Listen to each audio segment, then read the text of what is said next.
Good evening to the Plastic Crack Podcast. I don't know what happened there. The intro piece didn't happen.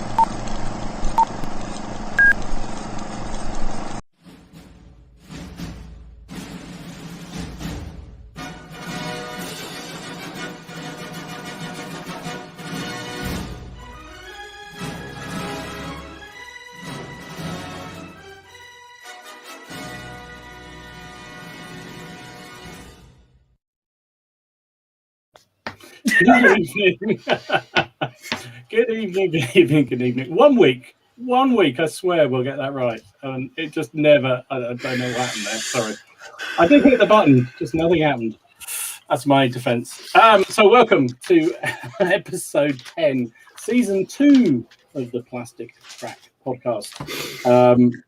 As some of the more aware of you may have noticed, we're missing one of our guests tonight. Annie from Bad Squiddo hasn't been able to arrive just yet, but hopefully she will do at some point soon. If not, we'll just have to fly alone as usual. But on my right is Ken from Miniature War Games Warriors. There you go. I've got it right, mate.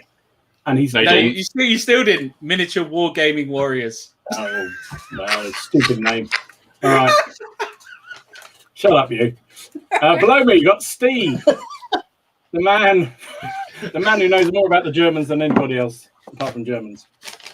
I think he knows more. Probably more than anybody else, even Germans do. Yeah, that's true.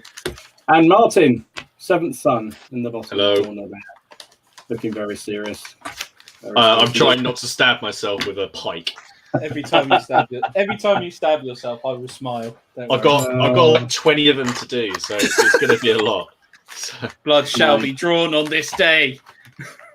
I'm still in shock that Ken is actually opening up those brown envelopes that he so rashly talked about. I'm still going through because I can't find the bloody guy. Are you putting them all back in? Can I ask a question? Are you putting them all back in? Yeah. Anyway, let's get some order here. So thank you very much for everybody who's joined us tonight for a bit of fun and games.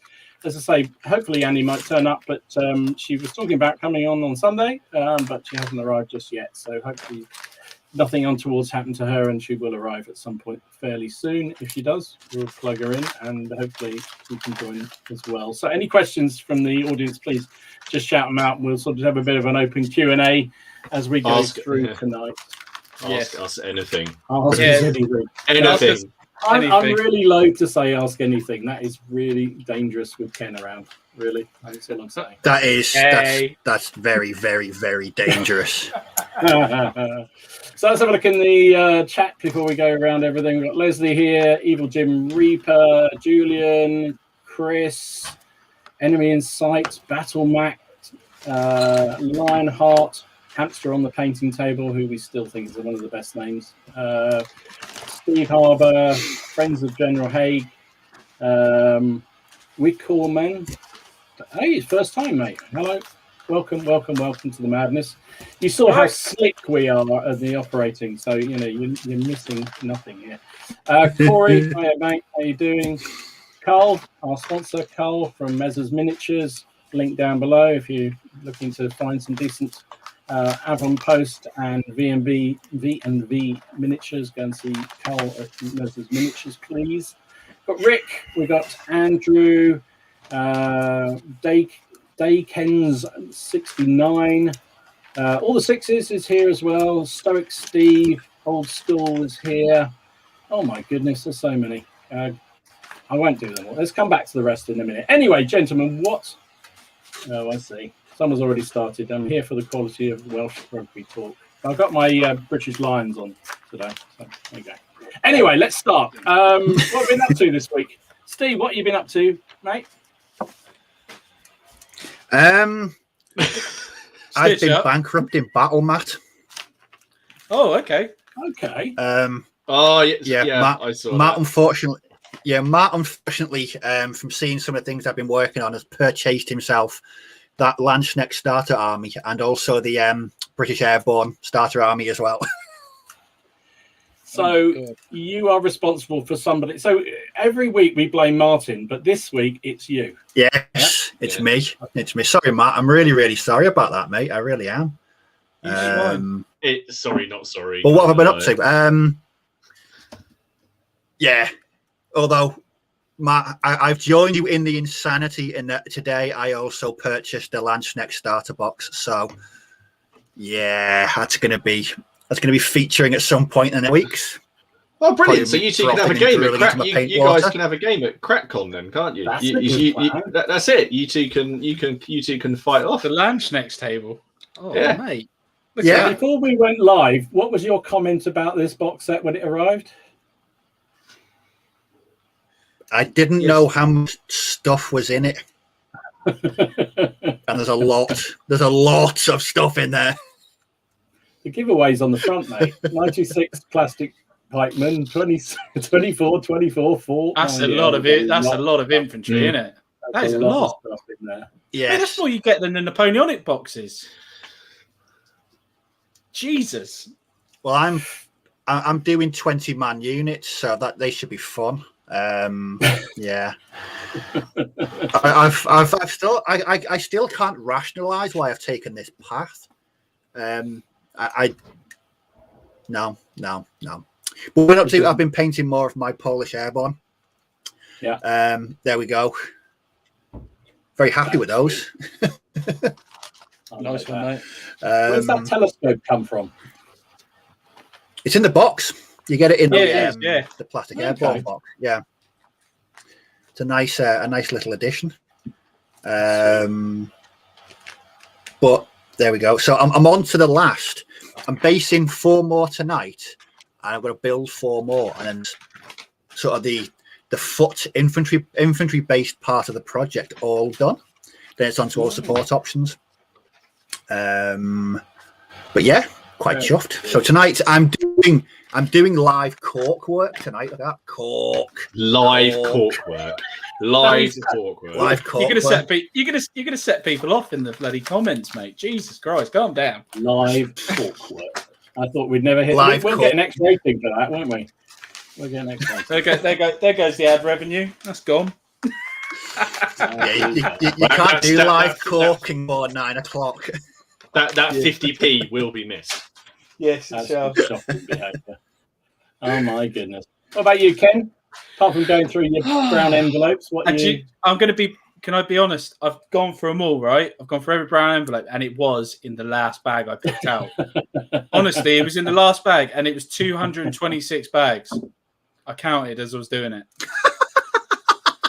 So, for anybody who didn't know, some weeks ago, months ago, Ken very proudly said, "I found a new system to get through the painting backlog," and he put all these projects into individual brown envelopes and said he'd pull them out one at a time, and then he'd do that and then move on to the next one.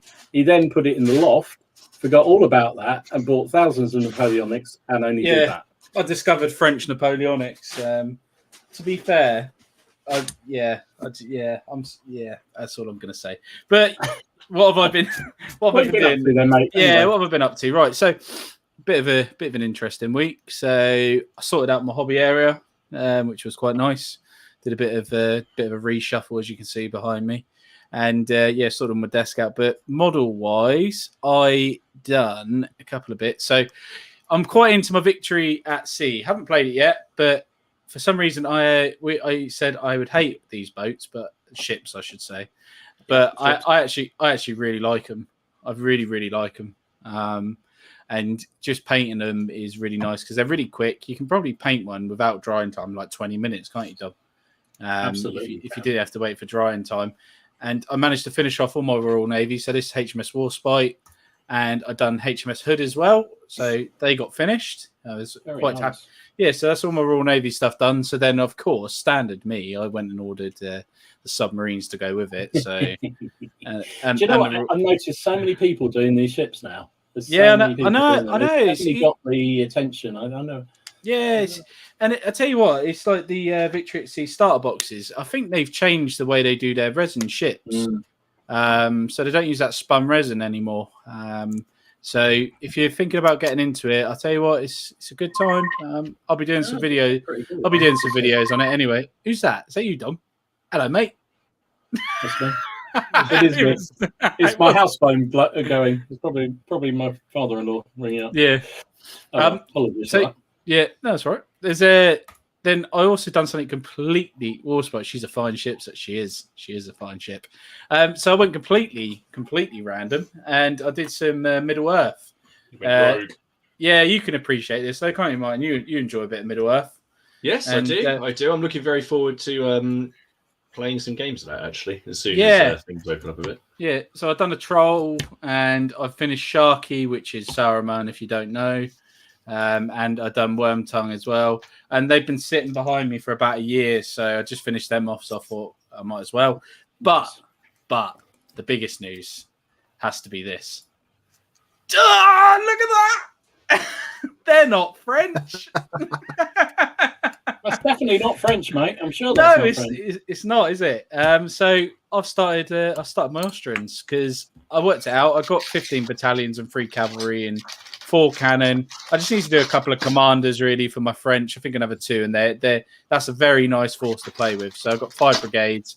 So I want an opposing force, and I've gone Austrians, as you can see, 36-man battalions. I'm using the Perry flags as well, which is a bit controversial, Martin, because I felt really sick about not putting the GMB on there, but I thought they're all the same, really. There's just 2 different types of flags. So I thought I really can't be bothered to pay $375 when the Perry ones are just as good. So yeah, but you guys might not notice this, but if you look at the basing, I did all my bases before I actually put the guys down, because I cut all the bases off the bottom because I did static grass. All right. So I went along and I cut all the individual bases off that they come on, which I can assure you is not fun. But I'll be doing that for my basing technique. So because I quite like not levitating bases or anything like that. No, they're not. But yeah, I got them done. But I also got my my commander done as well. So he come free in that £50 box set deal. So 3 boxes of infantry, and you got him for free. So I was like, yeah. So there's the colonel. So the brigade commander. So looking very happy with that. Yeah, but again, I'm starting to learn. Like, I do contrast with so much, and then certain colours like white and also any metallic, I will do normal paint. So I won't do those in contrast, but everything else is contrast. But that was me for this week. Excellent job, mate. Yeah, they're nice. It's nice to do something different. I tell you what, though, if you want to deal with cutting bases off, try and cut kneeling, or even better, laying down metal figures. Oh, do you know what? I've got to do it with my casualty figures. For the French, I've got to do that. Martin, you've done it, haven't you? What did you use? For what? Kind bases?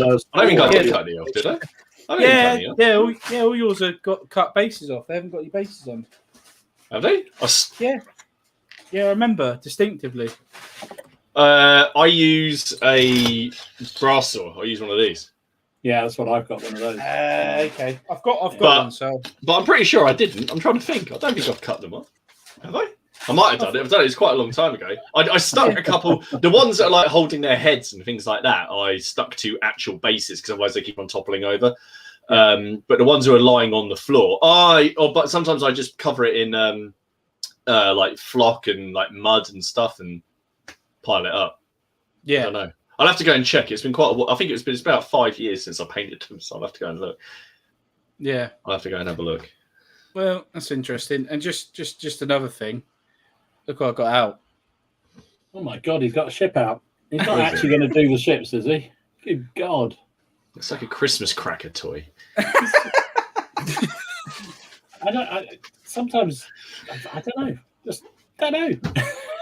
Just can't tell. Anyway, let's move on to someone more refined in this process. Martin, what have you been up to, mate? Refined? Oh, yeah. Well, compared to Ben.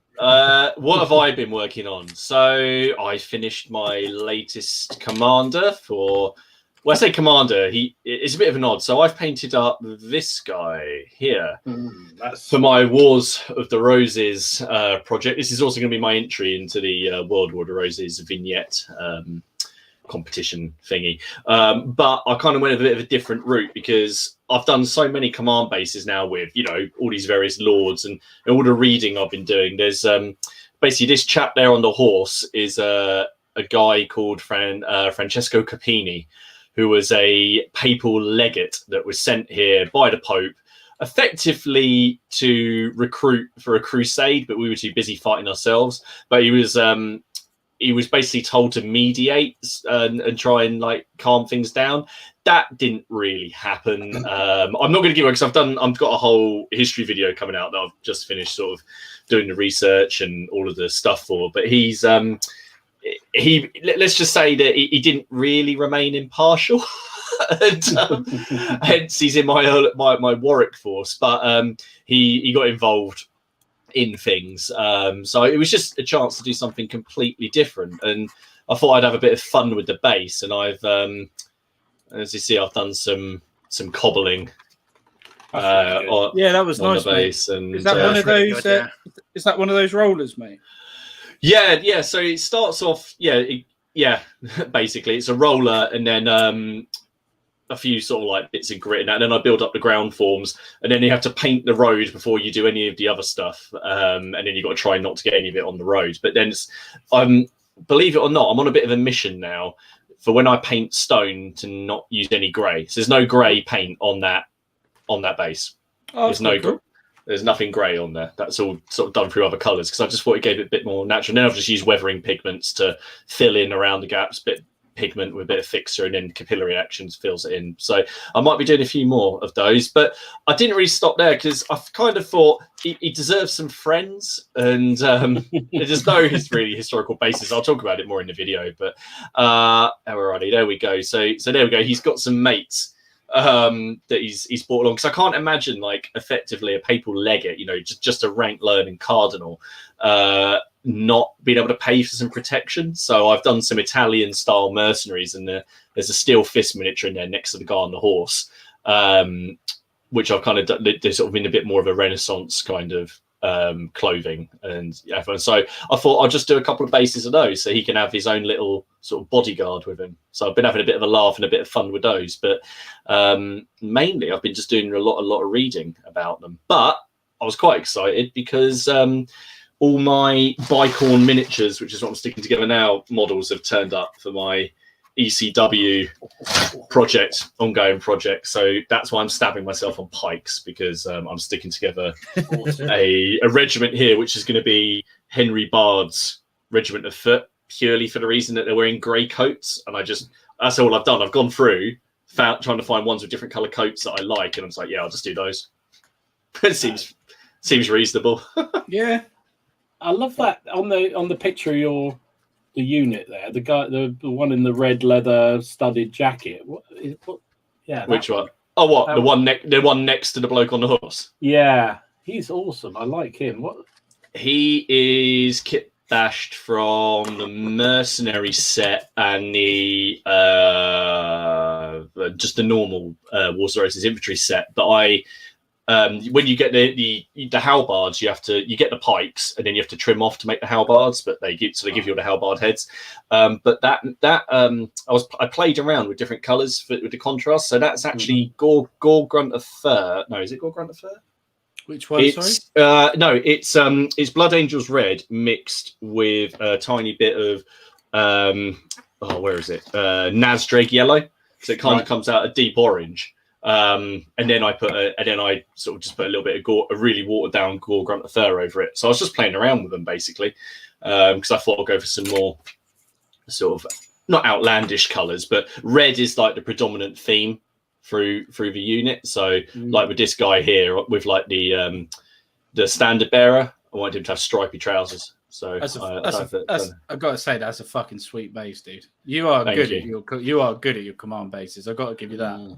He is good, isn't he? It's the trees as well. I know you pick them from the street, but it's the way, because you've dry brushed, I guess, some like mossy stuff on there as well, haven't you? Yeah, and it just looks awesome. It really does.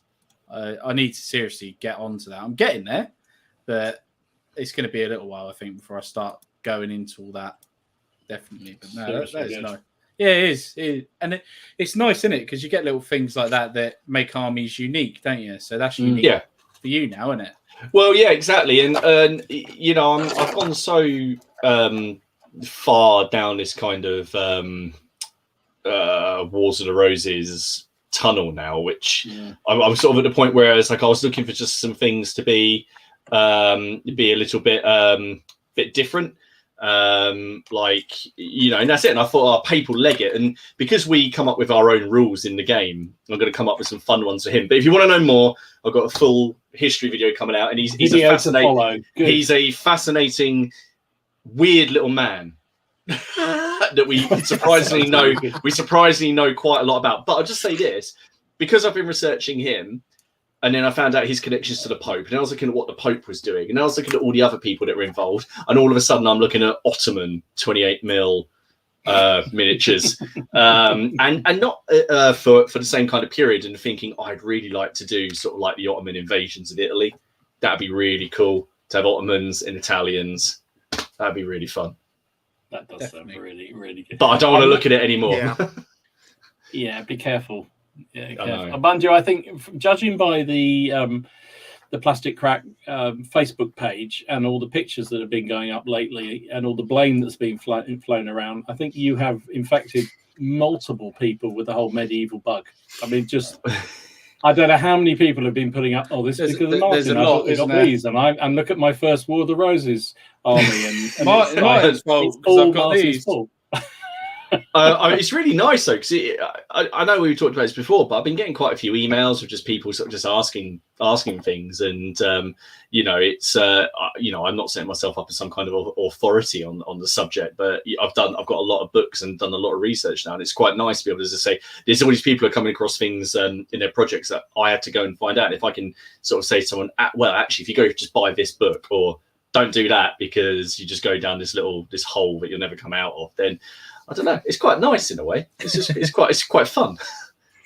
I tell you, it's great. I mean, the thing is that all these people are going to beat the snot out of me when we have a game, or maybe physically. I don't know. A massive giant Wars of the Roses. Yeah, there you go. A gigantic Wars of the Roses battle. Let's just do Towton. Sod it. Let's one scale. CrackCon. We'll just get a marquee. Stick it on Towton. We'll put a marquee up on the battlefield. Wait for it to snow, and have a game. Outstanding. I like there it. we go. I love that. Well, I have to say, for me, it's been absolutely brilliant having you guys around, because I was asking you questions about what I should do for my War of the Roses faction. I was asking Steve about what to do with my German, the Second World War stuff, and Ken and I are talking about shit. So it's just like, I suppose it's all good, isn't it? It's part of the fun of all this, is right. Yeah. You've got that sort of community of people you can ask questions. I was in the same through various Discord groups as well. There's some really helpful people out there, so yeah, crack on. Brilliant.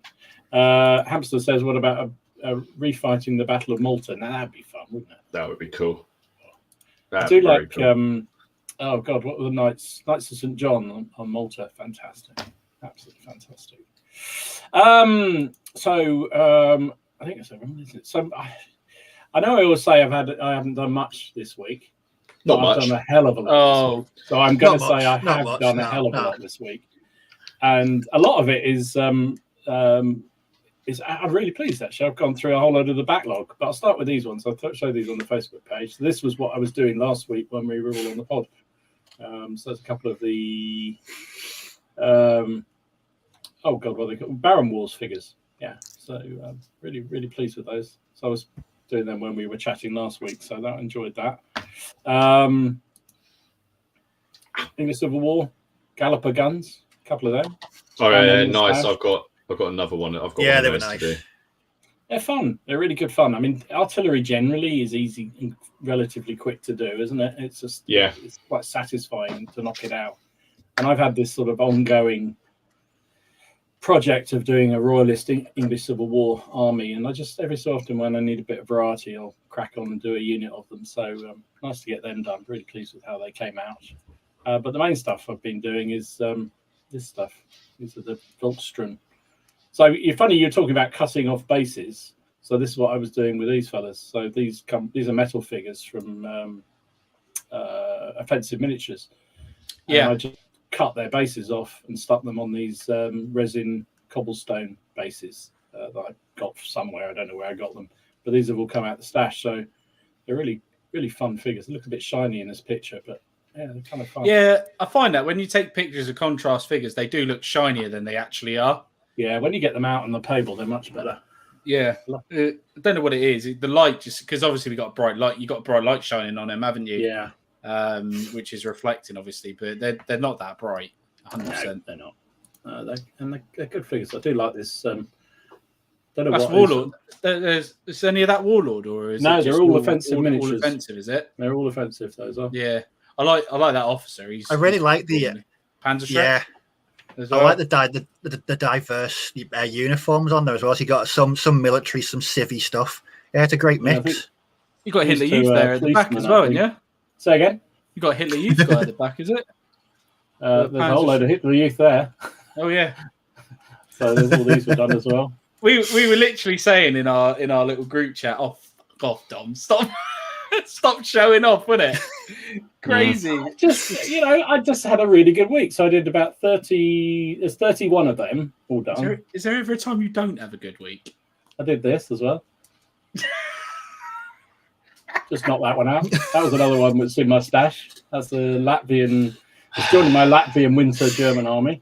That's a and cool to take little my May I boots ask as well. what snow you're using there? I don't seem to recognise that. You wouldn't approve. It's just Woodland Scenics. It's not some of your high quality Colombian, mate. It's been cut with other stuff. It has been cut. For shame. It's not that pure goodness. Jesus. No. Can't be. And then I headed into the jungle, did the Japanese gun because I had that sitting around. I didn't even know you did that. That's another one. I didn't know you'd done that. Yeah, in the comment you said, "Oh, fuck off" or something. So I said, Oh, was that the one? enough? Was it? So that was Oh that one. yeah. And then just to really piss you off, I did that one. Yeah. Oh yeah. That did piss me off. When you said that, I was like, "You arsehole." I was like, "You get." But the only thing that made me happy is I had done my hood before you had done it, so I was happy about that. I was like, "Oh, thank Christ." So I reckon I do 33 infantry, 4 guns, and a ship this week. What an arsehole. That's To be fair, no, I did 36. I was going to say, you with your Infantry. Austrians, you probably did the same kind of numbers. Yeah, So- I tell you what, they are quick to paint. I'm not going to lie, because that spray is the first coat. What I do, they are quicker to paint than anything that I've done Napoleonics. Definitely, It's true, mate. I've just realised last week I painted 4 infantry last week. 4 infantry. That 4. Yeah, but Steve, you do a real high quality job. Mine are just tabletop ready, 3 foot, 4 foot, really, ideally, or even 6. That was Saturday. That was Saturday night you were doing that. How many did you paint on Saturday night? Out of curiosity. 476. Because all I did was those cobbles. I did. Actually, I did quite a lot on Saturday night because Friday night I was a bit drunk, so I didn't do too much then. Saturday night I did probably about 20. Probably 2 of those squads of Voltstrand I did Saturday night, and I think I did one of the guns. So about 20 odd infantry. Yeah. I literally hate you. Well, you know what I really was pleased because I've been sorting out all the stash of Shane, and I found all the stuff that I thought, right, I'm gonna Sort out. I'm gonna sort it all out, and I found this box, and it just had assorted stuff in it. So all those were in one box, and so I just pulled them out and Done it. do them. And then there's also some bizarrely some hoplites in there, so I'm now going to finish those on. I just thought, right, I can Hoplites. just hoplites, Greek hoplites. So I'm just finishing them off, and then that box could be thrown What away. are they? 28 are they? 28 mil. 28 mil, yeah, plastics. Yeah. I don't even know where they came from. to be Dom? honest.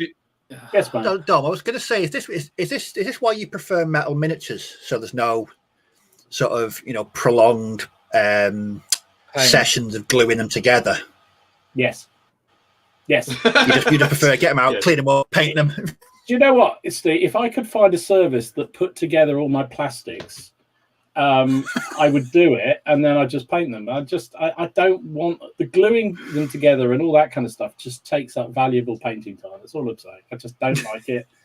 It should be not allowed. I want metal figures because I can just whack them out. You know, I literally have a production line, Steve. You know, I'll get them out the box. I'll do any deflashing that needs to happen. Stick them to their bases, whack them out, and get them spray painted with their prime. Meanwhile, I'm already working on the ones I did the few days before, painting them up. And then as they're finishing and drying off, I'll then start on the ones I've done there. Meanwhile, there's another load in production being prepped and everything else. I've always got about, I don't know, 30, 40 figures primed and ready to go. So that if they have to be made up, that takes time. Can't do that. I love building. I mean, in the past 20 minutes, all I've done is taken 2 bits off a sprue and clean them up. That's what I've done in 20 minutes. I managed to put some sails on my ship. Well done, mate. Well done. I have stuck together for a 12 pikemen and stabbed myself 3 times. It's going well. Lovely stuff. No, Lionheart, I haven't ordered anything. Funny enough, I was chatting to the crew on Friday night after I'd had a couple of glasses of wine. And I said, I feel like I'm going to buy something. And I very nearly did, but I didn't. So I actually resisted. What was it? Was it anything that we suggested? I think that was part of it. I think I can't have been drunk enough. That's all I can say, because there was nothing I really wanted to get. I thought, as I said, I've just been in this mood of I want to clear through some of the backlog. And I want to, even had that ungodly thought of actually selling some stuff. I mean, Turning into me. No, not that far, Ken. No. Quite disappointed that I was. I'm quite disappointed I was stone cold sober when I bought that Landschneck starter arm. You've got no excuse, mate. Yeah.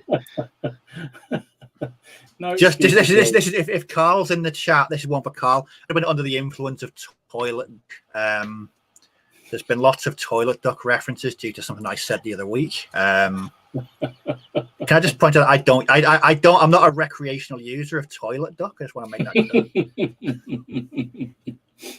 Oh, Jesus. I love it. So there's certain things that are going to go down in infamy on this channel, on this stream. Toilet duck is definitely one of them. Bloody hell. Oh, 100%. Unfortunately. Should we have a look at the comments? Because I'm just going back up through. I'm just trying to find some because they're streaming through here as ever. So we got Will Dennis. Howdy from CT USA.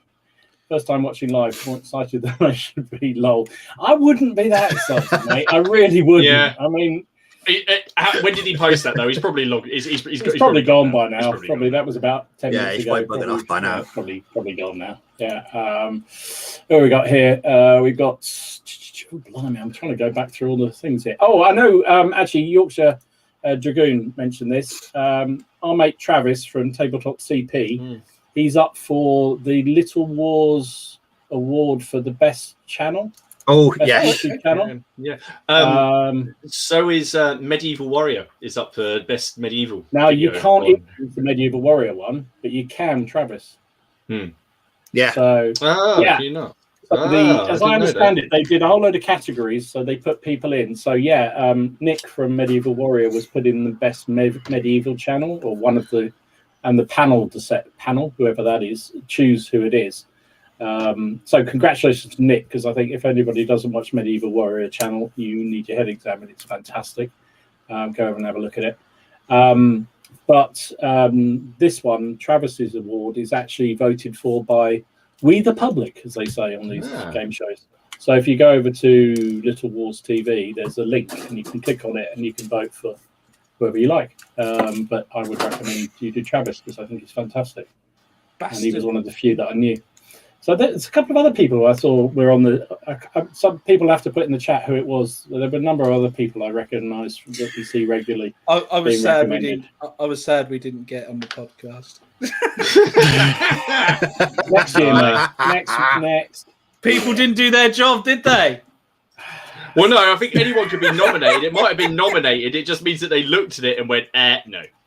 How could they? Yeah, exactly. Yeah, exactly. They went, "Are you serious? We have to keep some quality standards here." Jeez.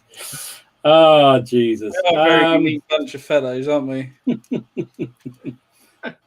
What's this? Do you use an empty base for subs? He means talking about. Sorry. Subscribers. I thought he was on about subscribers. No, he's talking about the ship game when we were talking about submarines. So yeah, that's actually, I did think about that when I saw them. It's like you could just have the submarines and just have a circular base, and that's the submarine, right? It's deep diving. They did a lot of their attacks on the surface, though. If you read have you read the submarine rules on that Victory at Sea rules? They're kind of cool. I think. I've got the book coming, so I'm waiting. Yeah, really interesting. Yeah, really interesting. So anyway, and Shering 7 says US does live cork, which does live cork work involves opening bottles. There you go. So Steve, is there any particular refinement of cork that you use? Come on. I drink my wine out of screw tops. I'm from the north. I'm surprised you could even spell wine up. No.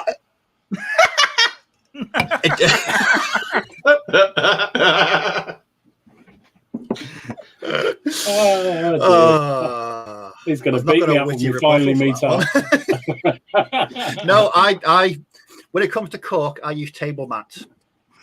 It's dirt cheap and it's versatile. And it's available in the north. We also use we use this in place of wallpaper. Yeah, we don't have wallpaper in the north. We have corkboard instead. We don't. That's a blatant lie. I just thought I'd throw that in. Oh jeez, dear oh dear. I've got Johnny B's in the house. I've got some of his figures to show off later on. So welcome, Johnny. Which is a reminder. And so Kaiser's also here. I'm on their show tomorrow night. Heaven forbid. Oh my goodness. I think it's 10 o'clock tomorrow night. If you go on for Modelling for Advantage, I'm on their stream. I don't know why they want me on, but apparently they do. So I'm on there. Who have we got? We got me here. Evening all. Hiya, me here. Me here. There we go. Carl wants to know, when are you starting a Russian Napoleonic army, Ken? Fucking hell, man. My God. Oh, we really wish I didn't paint so quick. I'm not. I take it that's a little while off then. Oh, yeah. I think I'm to be honest with you, right? On a serious note, I'm probably going to go with, I'm going to do my Austrians. And I'll probably add a couple more units in for the French. And that'll be it for I'll probably stop Napoleonics for probably a year or so, I reckon. Mm-hmm. And I'll move on to something else like ECW or something like that. You know, just something else. But something, or Hail Caesar, because, you know, we were talking about Romans, weren't we, during the week? Oh, yeah. We were. That was an interesting conversation. Yeah, that was. Yeah, it was quite an interesting conversation. But yeah, no, honestly, I'll probably move on to like Hail Caesar and give that a whirl. And do the same with what I've done for Black Powder. Just get an army up each, because I want to be able to either introduce somebody to playing it that you know if that doesn't have it, because it's a massive system to collect, isn't it? They're big systems. Either do that, or then I can play solo games. So if I can't get a game in with anyone, but you're up the road anyway, Dom. So it doesn't really matter, does it now? Exactly. Hopefully, we can all meet up at some point. I did see a comment in there asking if the four of us are going to have a giant Black Powder game when we can all meet up, which I think sounds like a great idea. Sounds more than a great idea. It sounds like it needs to happen sooner rather than later. Yeah. I think it's definitely got to happen. Or even get you down, Steve. I'll come and get you. I'll come pick you up.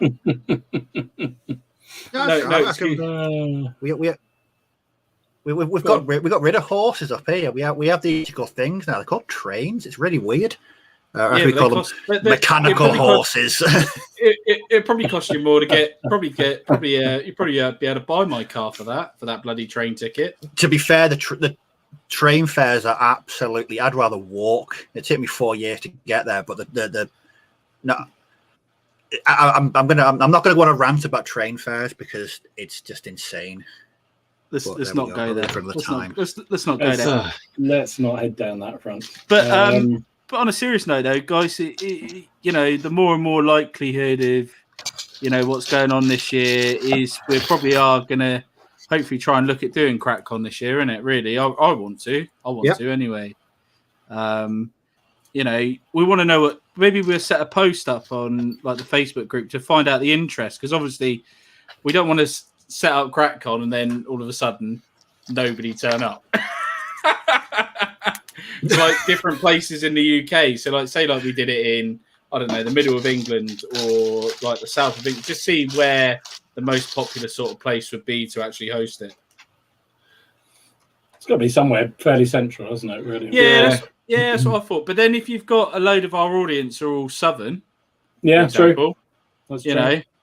know, it would make sense to do it in the south, or if they're a load of northerners, which if they are, I hope you like gravy, because I don't. It's horrible. You don't like Vikings and you don't like gravy. There you go. I'm definitely not northern, am I? Wow. So what do you have on your roast dinner? I don't have roast dinner. I don't like roast dinner. Oh, fuck, Jesus Christ. Crying out loud. I like Jesus, curry. I like curry. I Yeah. don't like this. I don't like that. I like that. I don't Like me two meat and veg. That's all I like. Two meat and veg. Oh, Do you know what we have? Do you know what we have up here in Wigan? There's a thing called Pee-wet. I've heard of this. I have heard of this. It's the juice. It's the juice from mushed peas, and you have it over your chips. Oh, mate, fucking hell! I remember a northern guy, right? He come down here for a course, and he goes, we'll go to the chip shop, and I was like, okay. So I took him to the chip shop. First thing he did is he walked in. He went, "How much for fish and chips?" He went $6.95 for a bit of cod, and I was like, yeah. And then he goes, "Can I have some gravy?" And she goes, "We don't sell gravy." And he went, "How can a chip shop not sell gravy?" And I didn't know that chip shops did gravy up north until I met him. So there you go. That's a new one for me. Oh my goodness. I think we need to move on from this character assassination from the north. Lee says we're 20 minutes too late to be fashionable. Yeah, it's fine. You're welcome. You can drop in anytime. And it reminds me, thank you to everybody who watches on the playback on the recording, because we always get many more people watching the recordings afterwards. Yes, which is great. I guess you can just fast forward all through Ken's bit, which is fantastic. People love my rants of randomness. Oh, Yorkshire says, "What time do I get up in the morning?" We should be sponsored by a fish and chip shop next time. Jack's Fish or something. I love it. I've just seen. What time do I get up in the morning? I sleep. I never sleep. I've just seen a comment that just says curry is just spicy gravy.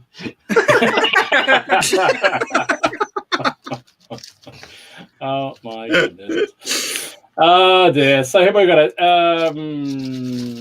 Jason Battle Knight says, "You're really prolific, Dom. I pay 40 to 50 figures a week and I do it full time."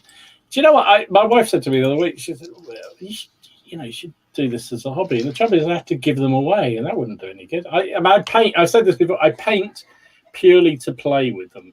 And so when I'm in the mood of playing a particular game system, I'll go through loads and loads and loads of figures, and then I won't touch anything else for ages. And then, so at the moment, we've just been doing a lot of Second World War and muskets and tomahawks over Zoom. So I've been painting lots of figures to use because that's what I do. And if we were playing Hail Caesar, I'd be doing a whole load of that stuff. That's just how it works for me. I need that motivation to get me painting. And generally also trying to work me through the embarrassing stash of figures I've got everywhere.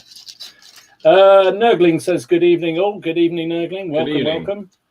Evening, Nurgling. Lucas as well. Lucas is here and he's drumming up support, saying everybody should smash the like button. Good for you, mate. He always says that. Good chap. Lionheart says, "Hope Dom never ordered anything else when he was drunk." No, I didn't. I held off. I just had another drink and fell asleep. That seemed to be the best thing to do really at that point. I did think the chat went a bit quiet. Yeah, Julian says, "I'd like to do a Russian late war winter. What colours would you use to get the effect?" What do you reckon, Steve? You're our expert on Second World War stuff. Russian late war winter. Oh God. I'll be honest. The Soviets aren't really my forte. Green, but for there'd be a mix of greens and browns. Russian uniform. I think the beauty of late, the beauty of late war though is it's not as sort of uniform as early war. That's why I love. I was actually saying it to Dom. Why I really like late war Germans. You can just use any greens and browns and greys, just put them together because there's no real set uniform. But with the Russians, there's going to be lots of browns, beiges, khakis, the grimness. But it's not really my fault. Grimness. It's not. Whatever you do, don't watch Enemy at the Gates for inspiration, though, because just don't watch it. Because that film's terrible. But yeah, that's my. It's not as bad as Fury. It's not as bad as Fury, though, is it? It's not as good as Fury. No, it's not. I did a late war Russian army, and I really enjoyed doing it. It was good fun because exactly that. You could pretty much pick any kind of shade of brown or green as you liked, and then I interspersed with a bit of white as well for the sort of. Yep. So the way I worked it was that sort of the better quality troops might have a bit of camo stuff. So I did some sort of say white camo, a bit like I did with those Latvians, just using a sort of matte white over the top of them, and that worked out really nicely. And just having that sheer variety of, as you say, browns, greys, bit of green in there, and then the whites, and then putting on snow base was fantastic. I just think it looks good on the table as well, rather than just having 20, 30 figures all identically painted.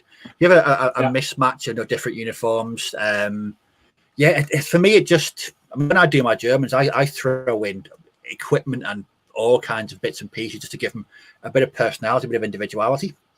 Even if we're doing Russians, which I don't think I'll ever do because you need masses and masses of them, I would probably do the same thing. So yeah, that's my advice. Like Dom said, greys, browns, khaki, just that grimness. I think sums it up really quite well.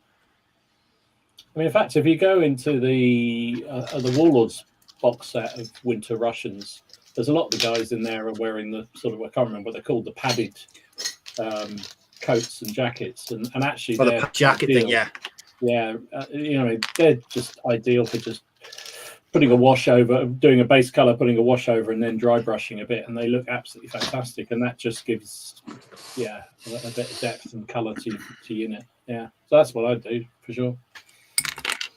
Miller's here. Hiya, Miller. How you doing? Are we all good? He says. Yeah, trying to convince me again to buy bloody ECW.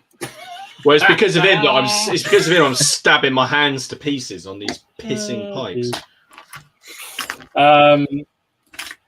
FRU says, is that French Rugby Union? I hope not. Says building plastics as unique figures is great. See, I'm not into that. So I'm as I say, I'm purely a get it done.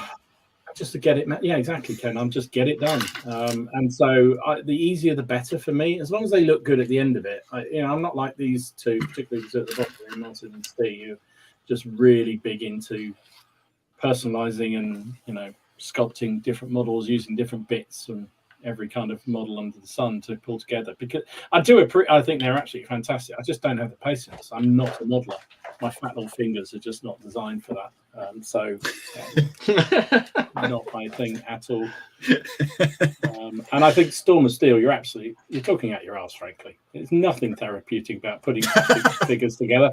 They stick to your nose, they stick to your forehead, they stick to your fingers. Why are you sniffing them? Vital bits. It's not. It's just when you're picking your nose and you're sticking things together and they drop. It's like, I don't know, whatever it is. They just stick everywhere. I hate it.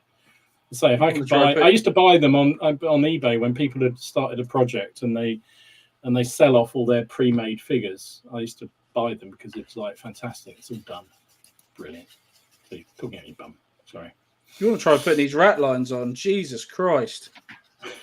That's fun. That is fun. Miller's caught us out. He said, "How did our estimates go for our hobby costs?" It got sad. He did tell us that, and he asked us to estimate how much we spend. Was it a year? No. It was how much have we spent. In our lifetime. Oh Christ! Yeah, no. It was including like shit we sold and that. I worked it out. I actually did mine. I don't really. Go on then. Share your magic number. 12 Is grand. Laura listening? 12 grand. 12 grand.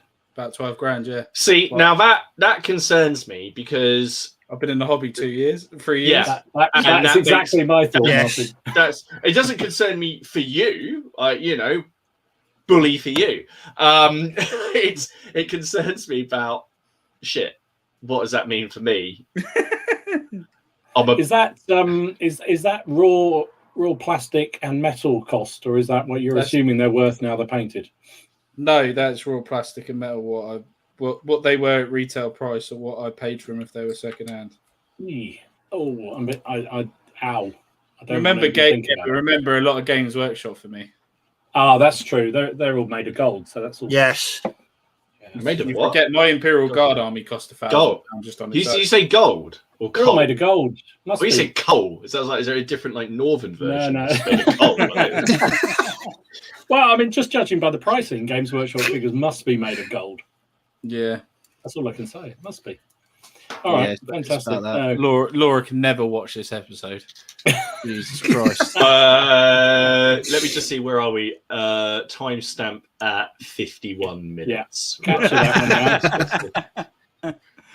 I do you know what? It's a scary thing. I do sometimes look around and think, Jesus, how much have I got here? And I said to you before we came on that I went down my my extension stash heap to pull out some stuff, and I looked at it and thought, bloody hell, there's figures in here that I don't know whether I'll ever get around to doing, and I was tempted to sell them, but you know what? I won't, because they're just... It's an investment for future. It's like holding gold bullion. Yeah, I mean, old school's exactly the same as says. I've been doing this since disco was in. I couldn't begin to estimate a lifetime in dollars spent. I'm the same as you, mate. I didn't go to discos, but you know what I mean. I was trying to work it out. So I've been in the hobby now for it's exactly 30 years this year. Mm-hmm. And I started off with Games Workshop, but when it was largely reasonable, so you could get 30 Beaky Marines for 12 quid. So your Rogue Trader, plastic Marines. But I was in the sort of the workshop hobby for about 9 years. So I don't know how much I spent during that time, but I know that since not playing Games Workshop games anymore, my costs have gone completely right down. Like I said, the two systems I've pumped most money into are Bolt Action and X-Wing. That's my two main games over the past sort of 5 or 6 years. But over the course of 30 years, I don't want to know how much money I've spent. I think it'd make me cry. I think it'd make future reincarnated versions of me cry as well. I'm with you, Steve. The kitchen says the same things. Don't talk about real costs. The wife can hear. Yeah, you're absolutely right. I mean, I don't want to. But then again, I mean, I think someone talked about this last week or the week before that I did count my camera equipment and stuff as well, because it's part of the hobby for me. So I counted all that. Oh, I don't know about that. Yeah, I did count that. Do you, as an angle, do you have any spending? Do you have any spending regrets? Yeah. All my Games Workshop stuff. Yeah, I was going to say for me, Lord of the Rings, like my 40k stuff. Yeah, brand new 40k, but the Lord of the Rings stuff. For me, it was third. We stopped at 3rd edition, so we got the books and the figures, and we were updating our armies. But I think at that time I was spending quite a bit of money on Games Workshop figures, but we never actually played a single game of 3rd edition, and then we all drifted away. So I was left with a crap load of what did I have back then? Space Marines, about 2000, 2001. That's a regret. I spent anywhere as near as what I spent back then. I don't know. I don't think I've got I did do a similar thing. There was a phase where my mate Nick and I were sort of thinking, well, let's have a go at Warhammer. So we did buy some Warhammer armies. But I think I bought them largely second hand. And so they weren't ridiculous. And then That's the way to We do it. played like 2 games. Well, I think we played 1.5 games, and it was so utterly rubbish. I had it for ages, and I thought I'd lost it. I only sold it last year, and actually made quite a decent amount of money out of it. But I think genuinely, the only thing I don't say it's regret, but I regret that other people I used to play with have moved on to something else, or I don't see those people anymore. So the army that I bought to play against, because I don't know, I think I buy armies tend to be to play against somebody else. So if they're fighting a Napoleonic and they've got a French Napoleonic army, I'd have an allied to fight against it. And then if your opponent disappears or you don't see them again, that's sort of a bit disappointing. But I wouldn't say it's a waste, because generally it comes back round again. I got into Malifaux quite heavily when it came out. Back when they were all metals, and it was quirky and it was interesting, it was fun, and When it died. and then well, it just went mental with the rules. It was completely the changing rules, and the sort of we talk about the advances, like every crew that came out suddenly became so much better, and you ended up with these triggers, which was kind of like, okay, so you've shot someone, you've triggered a critical hit, but when you trigger a critical hit, that means I trigger critical defense. But when you do that, I can do this, which means I do. And by the time I just stopped caring. And it used to just be very simple, which was the idea was there were some special abilities like triggers. I don't mind things in games where you like, if you draw, because it's card based, you draw this card. If it's of this suit, you trigger a critical hit. This person might have some defense they can play. Doesn't bother me at all. But it became so silly that we got to the end of it. We're like, so what did you do? It just became, it's for me, just, and I must have dropped, I don't know, close to, 400, 500 quid on that, probably. And I made a 3 foot by 3 foot, 3 foot by 3 foot custom modular table. And that was all like a snow, like a mining camp in the snow, all on 1x1 pieces. And it just utterly ruined it for me. And I don't think I've played it since. You still got the minis? Yeah, because I painted them, in my opinion, quite well for something that I painted about 10 years ago or whatever it was. So that's my frustration with a lot of those sort of game systems, is that generally you can't use the minis for anything else, can you? I mean, so if you buy a Napoleonic army, for instance, or a medieval army, and you don't like the rule system you're playing with, or it moves on to a different period, generally there'll be something else you can use those figures for. Whereas if they're really bespoke to a particular system, it's much harder, isn't it? Yeah. You can really, as I can see, they only use them for things like RPGs, like role-playing games. Yeah. Or games like the Osprey games, where model it's agnostic in terms of its models. Yeah. Well, put it down in anybody in the chat. What purchases have you regretted, wargaming wise? I don't want to know about all the other stuff you get up to. Tim says still not got his debit card back. Thanks, Martin. I know that feeling. Actually, we agreed today it was Steve's fault. So, and actually, Yorkshire says he's got a perfect solution. He says my missus does resin crafting, makes my spend look tiny. That's the way. So Battlemat says marry a woman with even more expensive hobby. That is probably the best way, to be honest. Hayley used to have an expensive hobby, and which was like she enjoyed horse riding, which was fairly expensive. But then we had she got pregnant, so couldn't do that, so that went out the window. So she's in a band, but she gets kind of paid to do that, so that kind of didn't work out because now she. Frustration.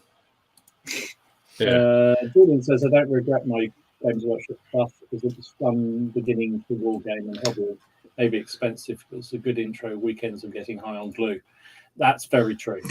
I think about the glue bit.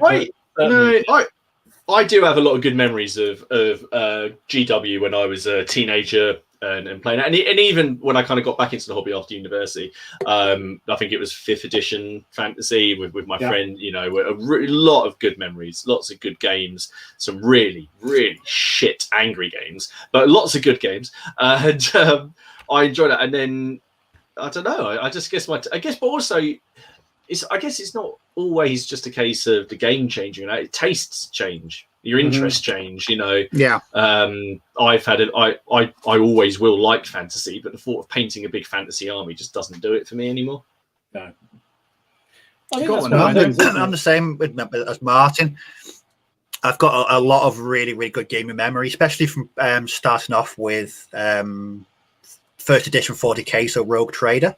I absolutely loved playing that game. It was it was my entry game into wargaming, and all my friends were into it. And we used to play, at weekends. I ran a mate's house. We had our club on a Tuesday. Some really good times, and then we moved to second edition, and that's when it sort of we stopped playing second edition because it wasn't a game anymore. It was glorified rock, scissors, paper. That's what it degenerated into.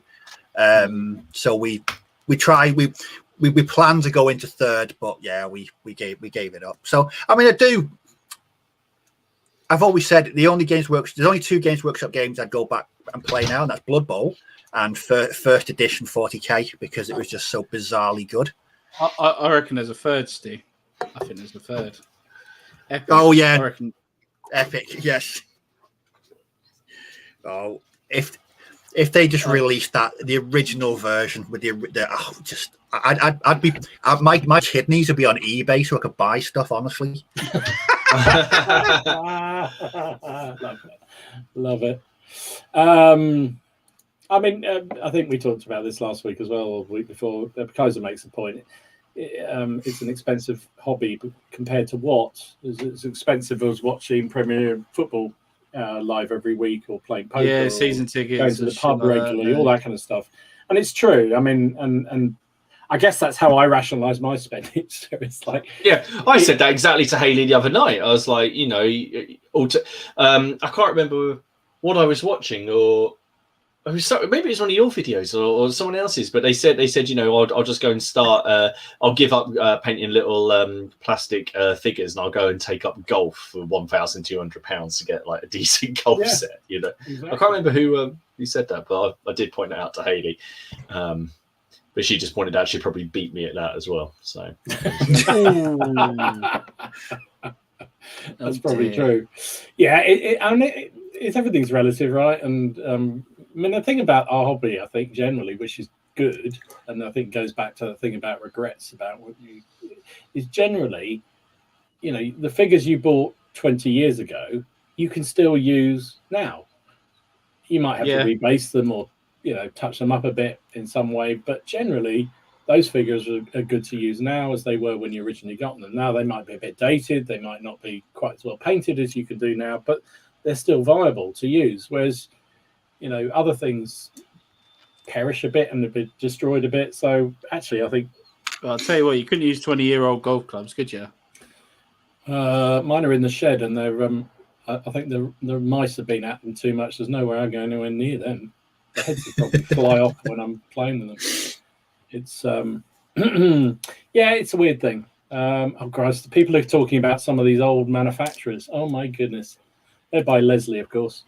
Any choice, Peter Lang or Airfix? Good grief, Peter Lang. There's a name from the past.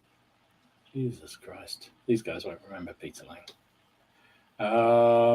What else we got? Oh, crikey, there was some other comments I was going to pick up here, and I've just lost them. Broken Dice says War Machine was a regret. Only played it once. You see, I really enjoy War Machine, but I can see how it's not everyone's cup of tea, because I feel like it's marketed differently to the way that it plays, if that makes sense. Yeah. I feel like I would go into War Machine, and I don't know, Steve's the same with his, and we would play quite a story-driven, objective-based game, and a bit like a bolt action game or something like that. Whereas, as I discovered, the majority of games people play was all about running into the middle of the board and smashing the crap out of each other as fast as possible, which you can do in many board games, and there's other games that you can do that in. And I don't want to sit there for hours painting an army to just do that. I want it to be tactical, and it really and it did become, in my opinion, pay to play again. You were paying for like these. better and better models, and it just got a bit silly. So I do want to play it again. I've got it. I love my army, but I do understand why people went off it. And to be fair, I haven't played it for quite a long time either. So no, yeah. I've not played War Machines since 2006, 2007. But we were the same. We'd never played it before. And the first couple of games we played, it was literally that. Everyone ran into the middle of the table and just started smacking at everyone else's models. And it was like, wow, that sounds like 40K. This isn't very subtle, is it? Yeah. No, it's but the things in 40K, this is I don't know. It's kind of hard to explain. Unless you've played it and you've experienced the sheer amount of brutal carnage in a very relatively. I mean, we used to be able to get a game in 40, 45 minutes because they were just over really quickly. Because we just used to play it like that. It was just carnage in the middle of the table. Cover. What's cover? It was just that they were the games we used to play. Yeah. No, you're joking. No, it's if you look at a War Machine tournament on YouTube, and there's loads of them. They have bit of trees, one hill, and like an objective circle in the middle, which is usually whoever's in this circle at the end of the game wins, and that's it. And they go. I don't know. Again, it just kind of doesn't really tick a box for me anymore. I mean, I hope maybe one day I'll get it out again. But I don't know. Graham, you're a nutcase. He says he regrets buying Age of Magic rules, dice, and monsters. So he's talking about. I'd regret paying 14 quid for some dice. To be fair, isn't that the how dice? much they I can are? imagine. Yeah, I can imagine the dice you'd regret that. But I actually think Age of Magic is actually quite a good game myself. I really like it. But Graham doesn't like it. I know he doesn't like it. Shrink 7 says regret. Stop stabbing yourself, Martin, or do it quieter. Jesus Christ. I regret getting Flame of War Germans as everybody went bolt action 28mm. That's a bit pissy, isn't it? When you buy into a system and nobody else does. That It's really 15 mil. What was that fantasy system we were going to play, Ken? No. Don't you we haven't been able to, have we? Yeah, we weren't able to because you went off and went Napoleonic mad, didn't you? Jesus. No, it's all right. I've got a load of goals, so it's okay. We can play. General Haig says, my regret is a large 20mm Russian army, all unpainted. Well, that's easy. You just get a spray can of army paint, a Russian uniform, do the flesh, put them at a wash over, and done. Isn't it? That's easy. Benito. Jesus. War Machine. Sorry, I just saw it. What's that? Oh, sorry. I saw someone say War Machine is all about. It says positioning, but I thought it said posturing. All about positioning. Fair enough. Date says, I'm new to the hobby, so learning from your mistakes. Just don't. Go again. No, don't. Go and make your own mistakes. Yes, go and make some mistakes. Yeah, it's the way to do it, to be honest. We all do them. Storm of Steel's come back and he's gone on about his plastic, and now he's saying he doesn't regret any of his purchases because he's very specific in his choices. I don't know. Good for you, sir. Good for you. I don't know. Someone said, I regret buying this stuff and then selling it and then rebuying it again 6 months later. I can see that. I know several people I know did that. Miller says he regrets buying his 30k stuff. Only spent £100, but it was still a regret. Oh yeah, God, yeah, 30k. That's even another worse kettle of fish. Yeah, 30k is not it. 30k isn't a system you do half-heartedly. You either don't play it, or you literally go all in because there's no half measures with it because it's pretty much 100% Forge World. I think we all know what that means. We never even spoken about Forge World yet, have we? No. I regret starting Napoleon and the Austrians. Now I think I'm going to go snowblind. Yeah, that'll be you soon, Ken. That'll be you. If you don't want your Austrians and they're 28mm, there's always a man who's willing to buy. Oh God, he's on the barter. Michael, sorry, Tanny didn't show up, I'm afraid, so we don't know what happened. She didn't let us know, but she did say she was coming because she said it on show yesterday. But, Hopefully she's okay. she's all right. Yeah, hopefully she's not unwell or anything. But hopefully we can rearrange. So apologies if you came on to see Annie. She ain't here. Jason says my loft is full of regrets. Yeah, so's mine. Actually, my loft isn't. It's all in my garage and in my. As somebody was taking the piss out of me having my overflow shed of shame. It's true. Shed of shame. It's just ridiculous.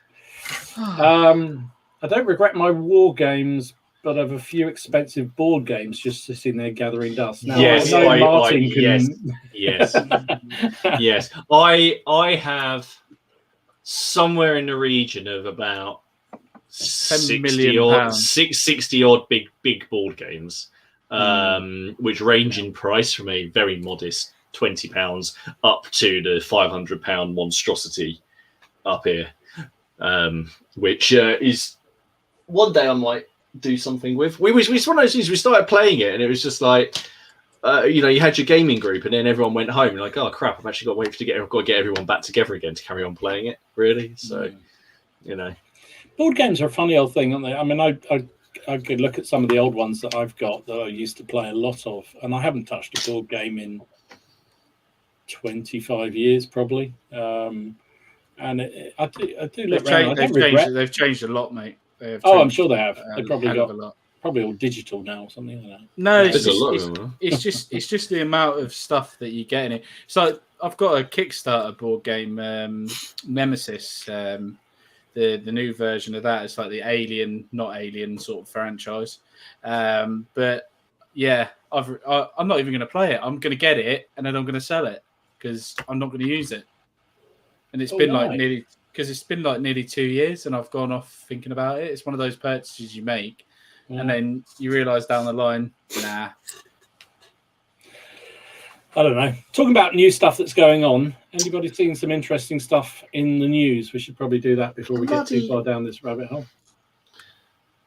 Yeah, epic stuff from Games Workshop. Time for a rant. Epic from Games Workshop. No, not Games Workshop. From Warlord. Warlord. Oh, it's a rant time. It's a rant time. Oh, it's a rant. It's a rant. Steve, do you want to lead the charge on this? Hang on. Before we get started, can I respond to something I've just seen? Yeah, can I respond? So just off the back, I've just seen Dave Marcus Williams says he regrets getting Fire and Sword. That is one of my favourite systems. Martin will buy it all off of you. I bloody won't. I got enough of it, but it's not, I love that game. I intend on getting Ken and Dom into it. I would try with Steve, but I don't think I think the idea of painting 15mm brightly coloured Ottomans, I don't think will ever happen. So I can maybe try. No, I intend on when I see you guys, I'm gonna force you basically to play it and like it. So. So are we ready for some content? Well, before you do, let me set the scene. Oh, can you get rid of? Oh, how do we get rid of that thing? It was a cold, misty night.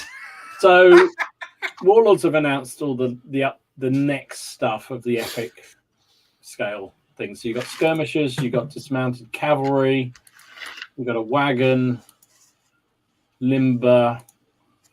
You got the commands, which is actually really useful, I think, because if you got the free sprue, you didn't get enough commands unless you're going to do the big battalions. You got counters, you got officers, and then they're doing a big pre-order bundle for both sides. So, right, set that up. Now, what's your rant?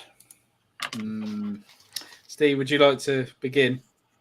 I'm going to keep it sort of. I'm not going to be vitriolic about it. I'm just going to say I'm disappointed. When it was first announced, in fact, we were talking about it earlier this year, and I said my hope and my wish that would actually get me to invest would be if the entire range was plastic.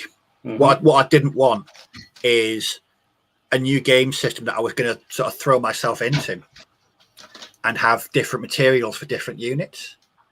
And part of me was quietly confident that the whole range would be plastic. And to find out it's going to be plastic, resin, and metal, it's not for me. No.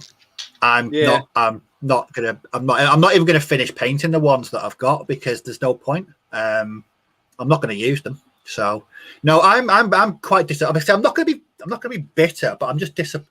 No, when someone says I'm not angry, I'm just disappointed. Well, actually, I'm not angry. Yes, I say that to, or I guess I will say that to my children at some point. That's definitely a thing you say to your kids. I'm But not angry. why? So is I'm it just that disappointed. variety of mixing the three things? You'd rather they just stuck to the resin? I just prefer plastics. I just prefer and I don't know whether that's just me being a bit of a dickhead, just preferring to work with plastics. But I saw how nice the plastics are, and yeah, don't get me wrong, they're nice, but I've made my decision, and I won't be investing. I feel like as well in that sort of scale, you're going to need to still buy quite a few of the officers. You're going to still need to buy quite a few of the skirmishers to make up your army. So it's not like you're just going to buy one unit of them and that's it. So there's not really. I don't feel like there's a reason there not to do a plastic mold for them, because I feel like that, you know, the amount of people are still going to buy. You probably can still get a plastic mold done. That's what it feels like. Or even the resin. I'd have probably preferred if they're resin over metal. Personally, that's small. Look at mine. And to be honest, I was really, really looking forward to it as well. I just think, ACW with that scale on a 6x4 table, it would look absolutely fantastic. But maybe just being too picky. But me, I've decided I'm going to invest my time in painting colourful Germans from the 15th century instead. It's their pricing model. So I don't get how that's 25 quid. That's 25 quid for those skirmishers. So what's that? 10 units of skirmishers. I know why it's 25 quid. Where is it? Then the bundle is 130 quid, and that's a lot of money for not an awful lot. But then you realise why? It's because one wagon, 10 mil wagon or whatever, it's 12 million, is £12. They're taking the piss. What? Are they taking the piss? One limber is 12 quid. I know Warlord may watch this, but that's taking the piss. That's 12 quid for that. So you think, and then you look at the generals at that's £2 a pop. No, yeah, but even which actually I don't think is the bad. No, I think that's all right. That's all right. Yeah. £6 that's okay. Characters. That's okay. Whereas you look at the base packs that they did for those, cheap, they were actually really cheap, weren't they? But that's what I mean. That's the bit I don't get. But if they can do plastics that cheap, then why have they not done the rest of the range in plastic?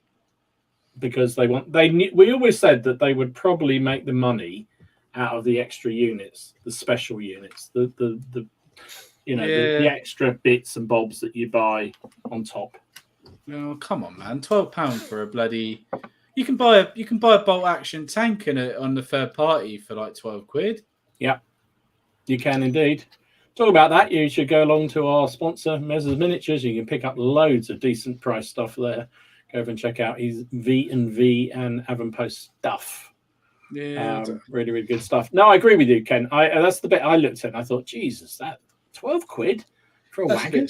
That's a bit steep, isn't it? I know you're probably only going to have a few, but that's still a bit steep.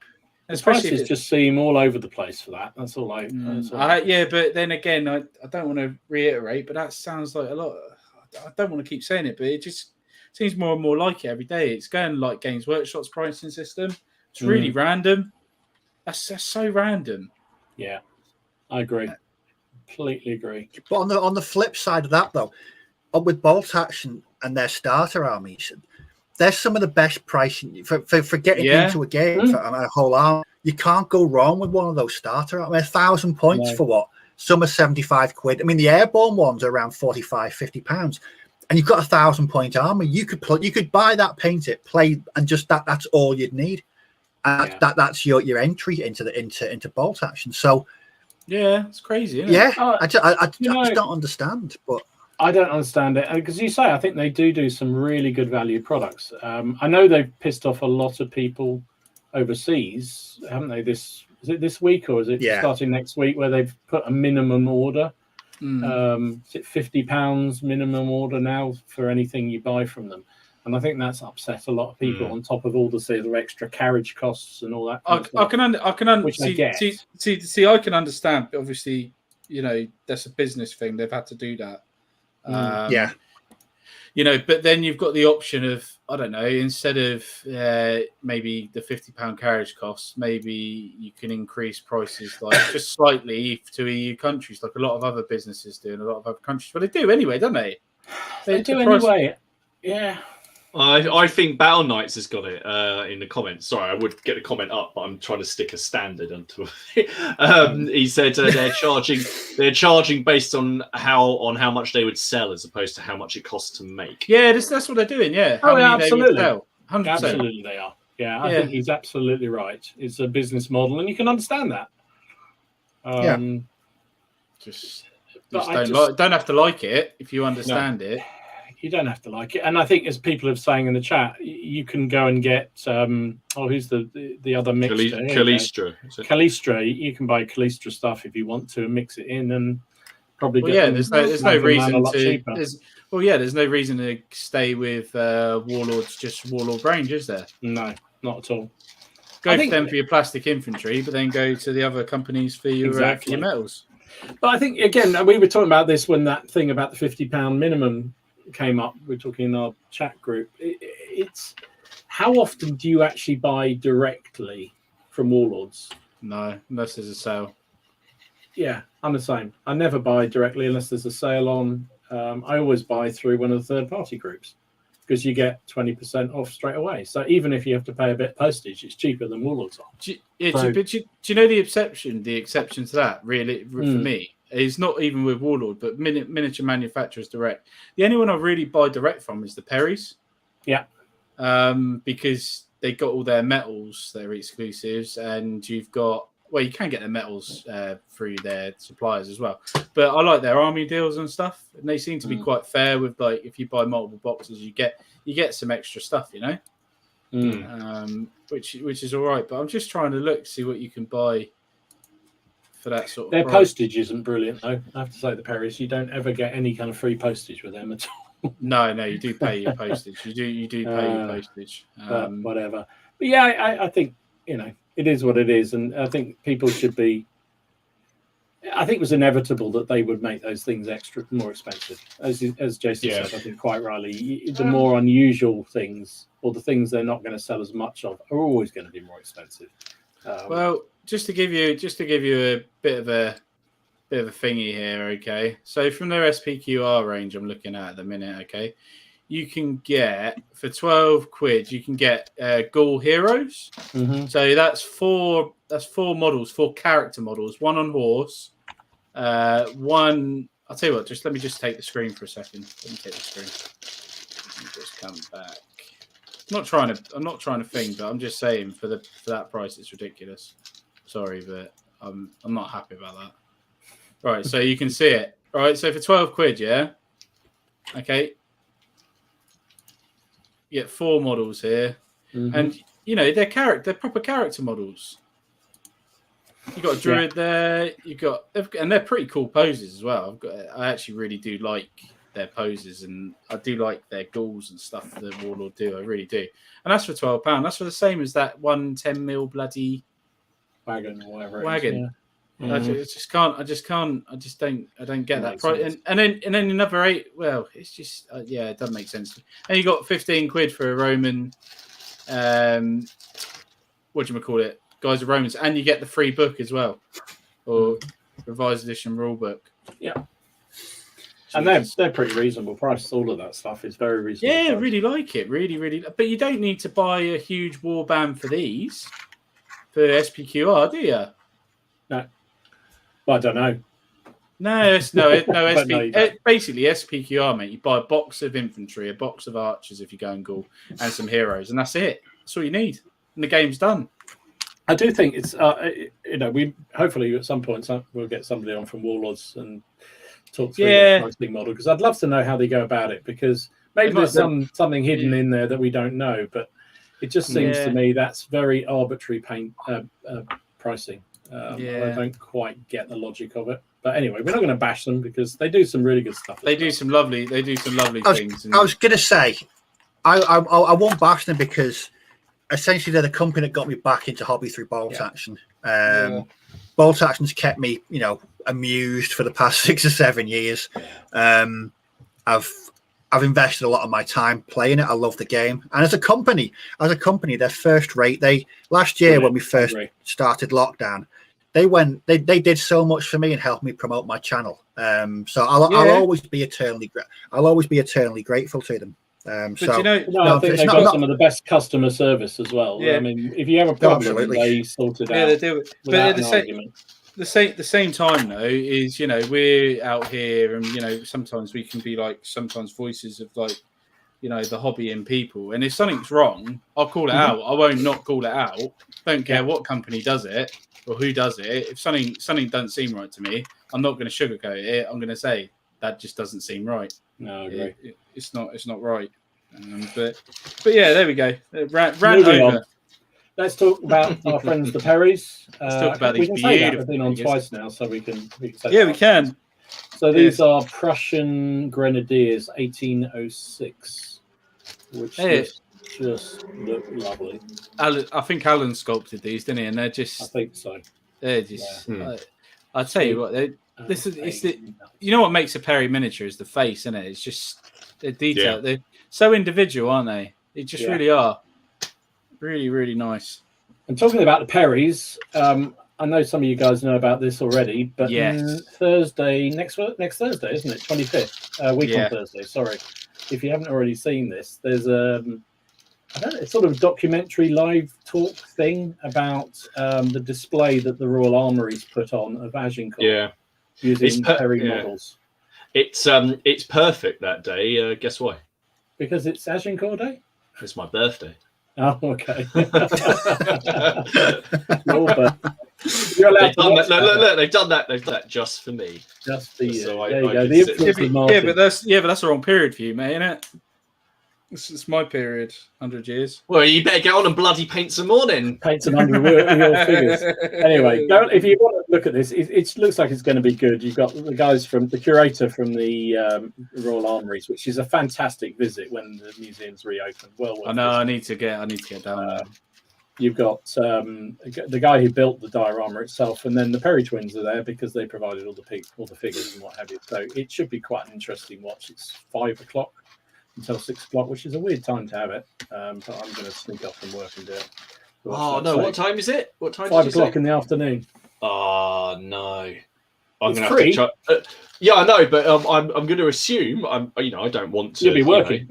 No, I won't be working, but I'm going to assume that maybe my wife and children are going to have done something that I have to attend. I'll get home from work and go, sorry, can't attend my friend. I'm just going to go spend it watch the Perrys. My friends at Perry's. I haven't seen you all day. I've been at work before I get to it. I hate to say, but I would probably do that. Yeah, you would.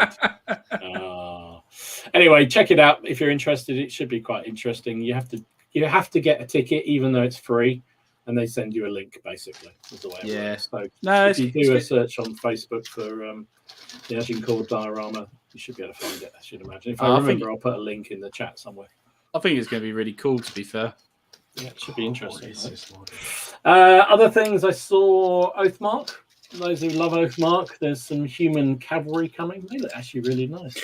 Oh, I was talking to my mate about this because he's just started painting some Oathmark infantry. You get about 15 in the box. Yeah, you get quite a lot, mate. They are really good value. They look really good molds as well. If you look, these are. I think you could have these as. I think they call them Rangers, mounted Rangers. They're plastic as well, aren't they? Yeah, they'll be plastic. Yeah, they're nice. Very nice indeed. And then especially for my mate Graham, because he loves Age of Magic so much, these are Gripping Beasts. I don't know. They're one of the factions you can have in Age of. Oh yes, I did see those. Saga Age of Magic. They look really good. This is the second. There's 2 versions. There's a first range and the second range. In fact, I think we've got some pictures later, hopefully, from somebody who painted the first lot up. So they look really sweet as well. So some interesting stuff out there. not a huge amount. It's been a bit quiet this year, to be honest, in terms of new releases. But I guess everyone's holding their breath until they know what the hell's going on with everything else. There you go. Graham says, Asian Magic. Just for you, mate. Just for you. Oh, that's interesting. So James says, if you visit the Royal Armouries, there's a free river taxi from the station, which is amazing. Okay. There we go. Fantastic. I've got a Royal Armouries down by me, by the Navy, on Portsdown Hill. The big one's in Leeds, isn't it? And then there's one in London. Yeah. There's one on Portsdown Hill. Yeah. Really, really cool. There's a question here. I was just looking for. They sell bolt action as well, which is even better. Here we go. Sorry. Michael says, have I had a chance to go through the Eagles of Empire's rules yet? I'm thinking of getting a starter set for this. I have read it once, and actually it looks really interesting. So I'm going to plan to do a video at some point, just sort of doing a walkthrough of the rules, because they do look quite interesting. I think I mentioned it last week, so I won't go into too much about it, but they have a very interesting system, which is a bit like a computer game idea. So as you capture certain points, you get resources to allow you to build more troops or to bring in new reinforcements, but you could also spend it on victory points. And once you hit a certain level of victory points in the scenario, you win the game. So it's the sort of resourcing kind of idea. You know, do I put all those points into new troops and try and destroy the enemy, or do I invest some in, you know, and certain things you can do with allows you. You need certain types of resources for certain types of activities or certain types of troops. So if you're going to bring on an officer with a special objective card, he will allow you have to have certain things you've captured on the table. It's kind of an interesting model. I've not seen it on a tabletop figure game before. So it's very much a computer game type thing. So I'm quite looking forward to having a go at that. So, blah, blah, blah. Carl says, new 100-Year War English Knights by V&V in the store at the moment. Yeah, they do look really good. I think you showed a picture of them last time. Really, really good. Really nice looking figures. And we got another long-term. We got Brendan here from New Zealand. Hi, mate. Hello. How are you doing? Hello, mate. I do. Really good to see you. Oh, blimey, I'm just working my way through it. There's so many chats here. Apologies if I've missed some of the comments that have gone through. It's getting that way, isn't it? It's getting that way of. We might have to employ a full-time comment moderator just to. Yeah. So actually, this was something I was thinking about.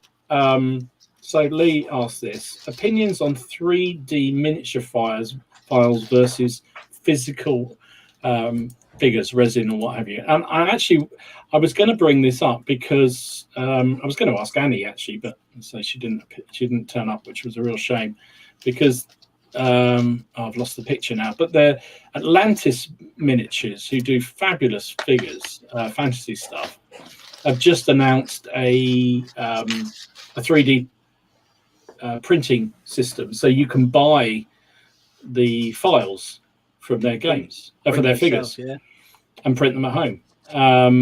And I was intrigued by that. I thought that was an interest. I wouldn't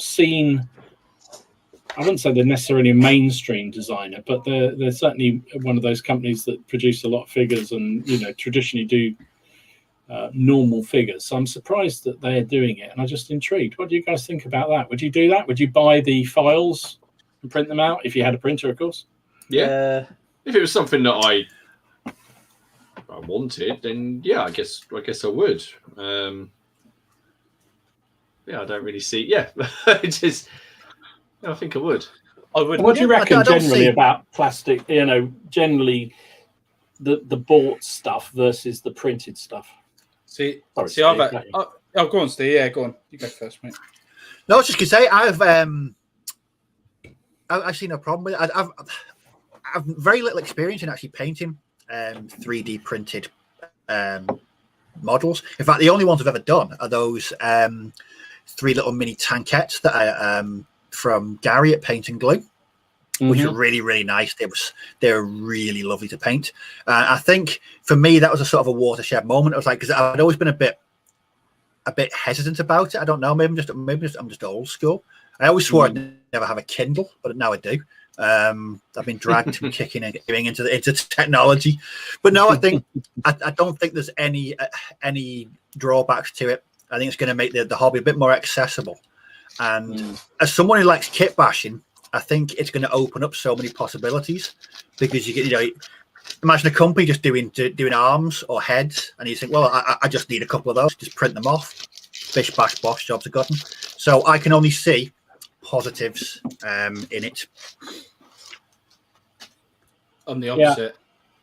Ken, go on, tell us your experiences of printing, because you have still got it, but you don't use it. So unless the quality dramatically improves, like for a fair, reasonable price, so you haven't got to spend 600-700 quid on a printer, that where I can if I haven't got to fine tune a printer and I can click a button and it comes out as good as the plastic does now, yes, I would do that. But I still have to fine tune printers. I have to fine tune settings. I can't be asked to do that. I generally can't. I'm like, I want a hobby. I don't want to be sitting there playing about with a printer to get layering right, to get this right. If it comes to the day where I can literally push a button and it will print perfect quality every time, I'm all game. But until it does that, no, not for me. Dom, I remember you mentioned that in you had a bit of a ramble video last year about whether to invest in 3D printing. I think you said that a couple of people had said it's a hobby in itself. It's not an extension of the gaming hobby. It's a standalone hobby that you can use in gaming. And I think quite a few people have actually said that. Yeah, this is it. And the thing is, we already have a hobby within our hobby, which is YouTube. So imagine having another hobby within a hobby. Yes, that is a good point, actually. It's very true. I think it's a very good point. But I think certainly they're going to get better. Oh yeah, I think in 10 years' time, you're definitely going to be at the point where you're going to be able to buy a printer for, say, if someone said to me tomorrow, Ken, you can have a printer for 500 quid, and you can push a button, and every time any STL file you buy from online will come out as good quality as one of your plastics. Yes, I would do that. I would do that, and I think in 10 years' time, I'll be able to do that. Maybe even 5 years. I don't know. But at this minute in time, you can't do that. No, I agree. I think it's interesting, because I think there are some really interesting. I think the stuff that Paint and Glue does, some of his figures, some of his models are really, really good. Yeah, they are nice. They're nice, but he's fine tuned his printer to get them to print like that. But it also does depend on the system. So the resin ones versus the whatever the other ones are. Resin every time. I'd have resin. Is a huge difference. But also, I think like Steve said, around personalizing your things. So, bases. I've seen some fabulous files for bases, for instance. Oh, yeah. You can do some really cool stuff things. like that, and I think personalizing, equipment on a tank, for instance, getting some bits and bobs you can print out and put in your tanks or on your whatever, just to personalize it in some way would be really cool. Yeah. I think like weapons, isn't it, and stuff like that. Yeah, exactly. And you can make a little diorama and little bits of ammunition crates and stuff like that. Yeah, it'd be really cool for that. And I think terrain as well. Another thing, I think you see some people do some really clever stuff with, buildings even, and sort of putting together terrain, particularly as you go down to smaller scale, because obviously the bed of the printer is the big issue, isn't it? For size, you can only build them as big as the bed of the printer allows. It's great for like smaller scales, Dom, like 6 mil and stuff. Because you don't need the detail. You don't see my mate who I go with, he's got a 3D printer, and he's printed off so much medieval scenery at 15 and 28 mil, and I'll be honest with you, it looks absolutely fine. I think the scenery anyway, especially if you're doing things with stonework. Any of those sort of like striations you can kind of hide, and you can add a bit of texture over. But as you said, the small scale stuff does work really, really well on those. Yeah, and I think the quality will just get like that for bigger scale eventually, where you just plug and play and happy days. But yeah, I think that would be cool if we can do that in 10 years. That would be. I don't think it'll take 10 years, mate, to be honest. I think if you've got a company already producing, admittedly not fantastic, but already printing 3D printed models that are painted or at least coloured, then it's not going to take long before these things are much easier to use. I think it's really cool, but I think it's got its limitations at the moment, is what we're saying. But I think there are some really good applications for it. That was a good question. Yeah, it's a really good question. I think Battle Matt says Wargames Atlantic sent out a teaser email with a picture of a Dane axe the other day. That'll interest Ken. You'll be really excited about Vikings. Yeah. Really good. Actually, we haven't talked about Vikings for at least a couple of hours. No, that's it. No, that's it. No, Ken, you're coming to a monomath gig, aren't you? I think that's actually a thing now. That's actually going to happen. That's actually a thing. I don't even know what that is.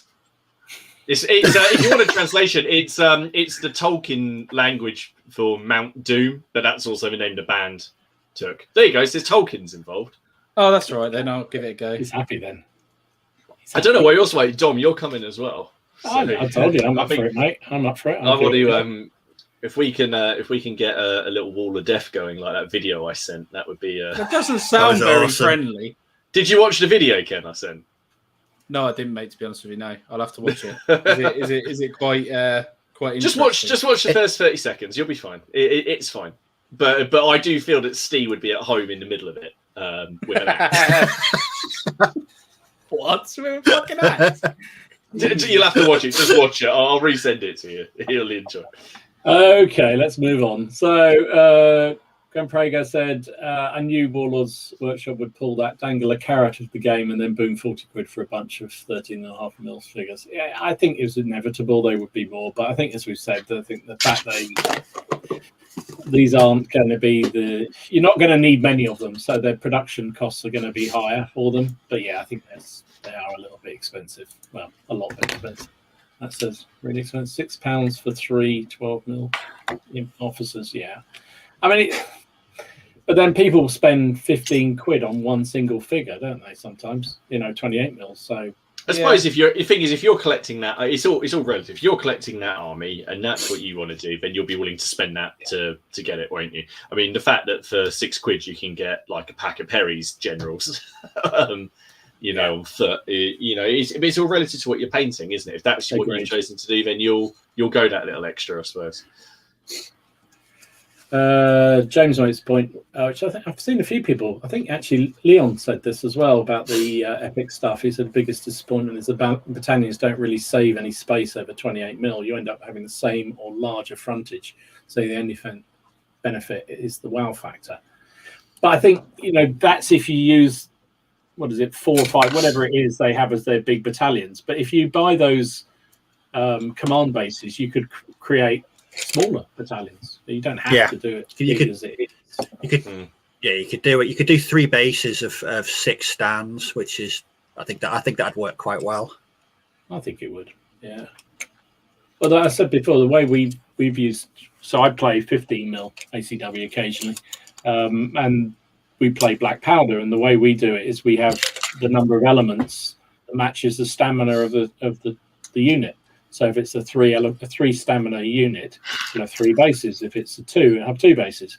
Oh yeah, that's what we did for That's right. ACW, didn't we? Yeah, that's right.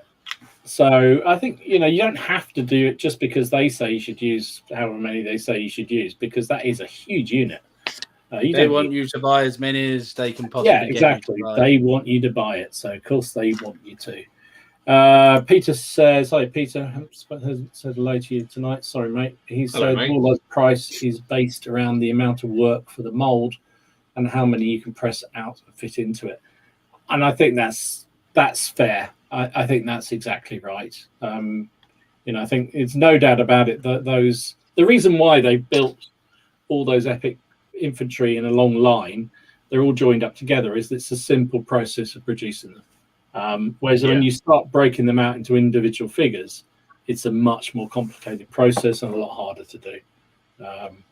So I think that's a fair point. I'm getting down the bottom. I will get back to some of the chats in a minute.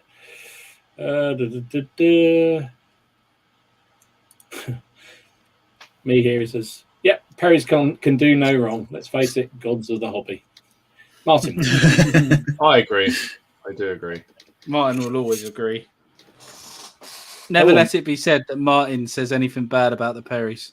I can't. I don't really find anything bad to say about it. Their postage cost doesn't particularly bother me, to be honest, because they've got there's not a lot of it. They pack it, they print. You get it in good time, good quality packaging. I've never had to send anything back. And to be fair, you are right about that. I've never had an issue with them. Whereas with Warlord, Malifaux, and Victrix, I've had issues with all three of those. So yeah, true. Yeah, it's very true. So it seems a good point to mention again our sponsor, Carl from Mezz's Miniatures. He says, teasing us, there's a completely new range coming to the store soon. New manufacturer. You tease. But it seems like a good point to say that if you pop along to his website, Mezz's Miniatures, any order, I think, on the site is 10% off if you use that code, MARPCP.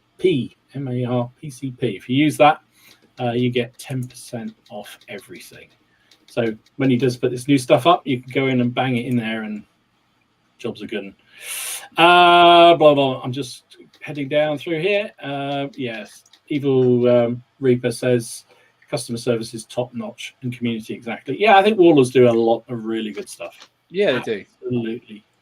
Yeah, fantastic stuff.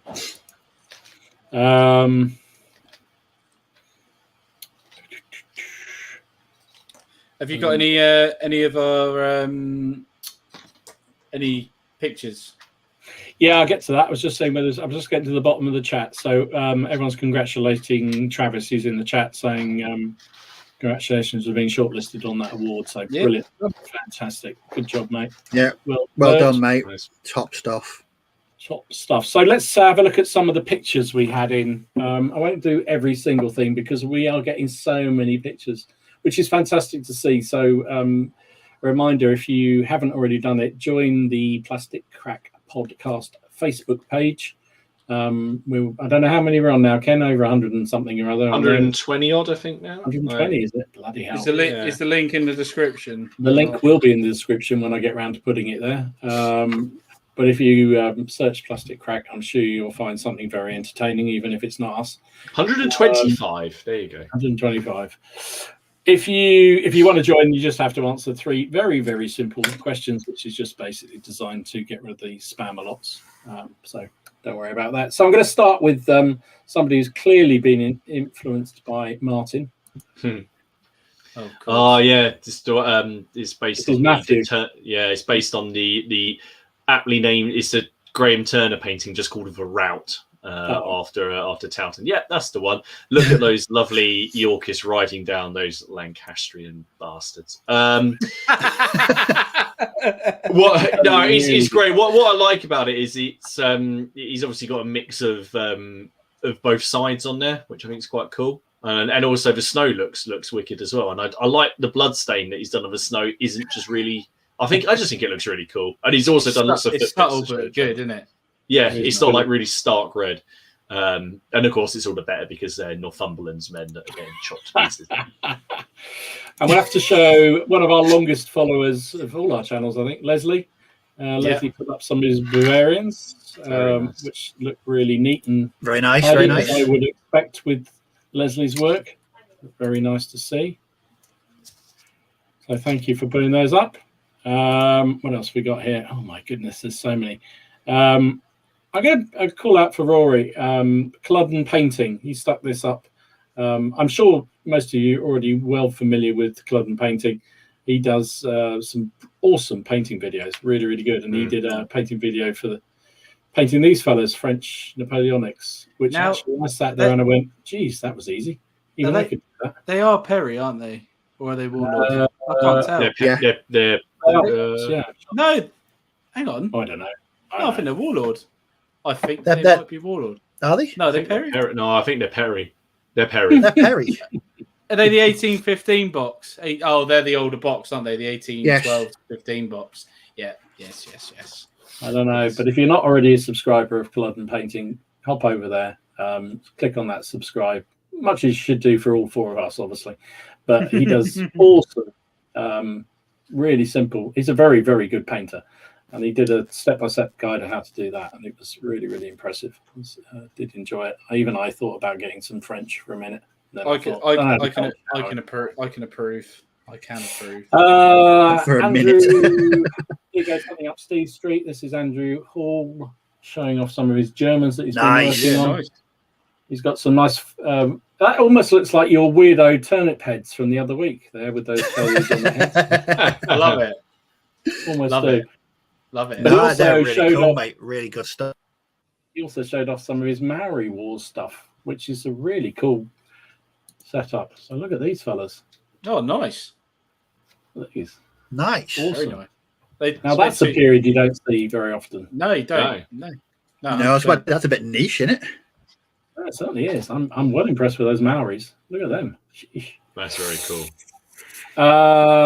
We had Christian and his son Alfred popped in again. So 6 years old when he done. Alfred is 6 years old and he did that middle stand, which, if I'm honest, looks better than his old man's on each side. So Yeah. that's all I'm going to say.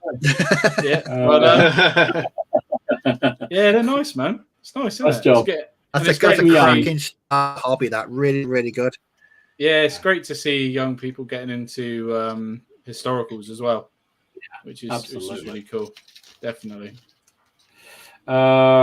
We had Andrew showing off his. Oh, Martin, You can tell us all about this one, Martin. What's this? This is Robin Hood.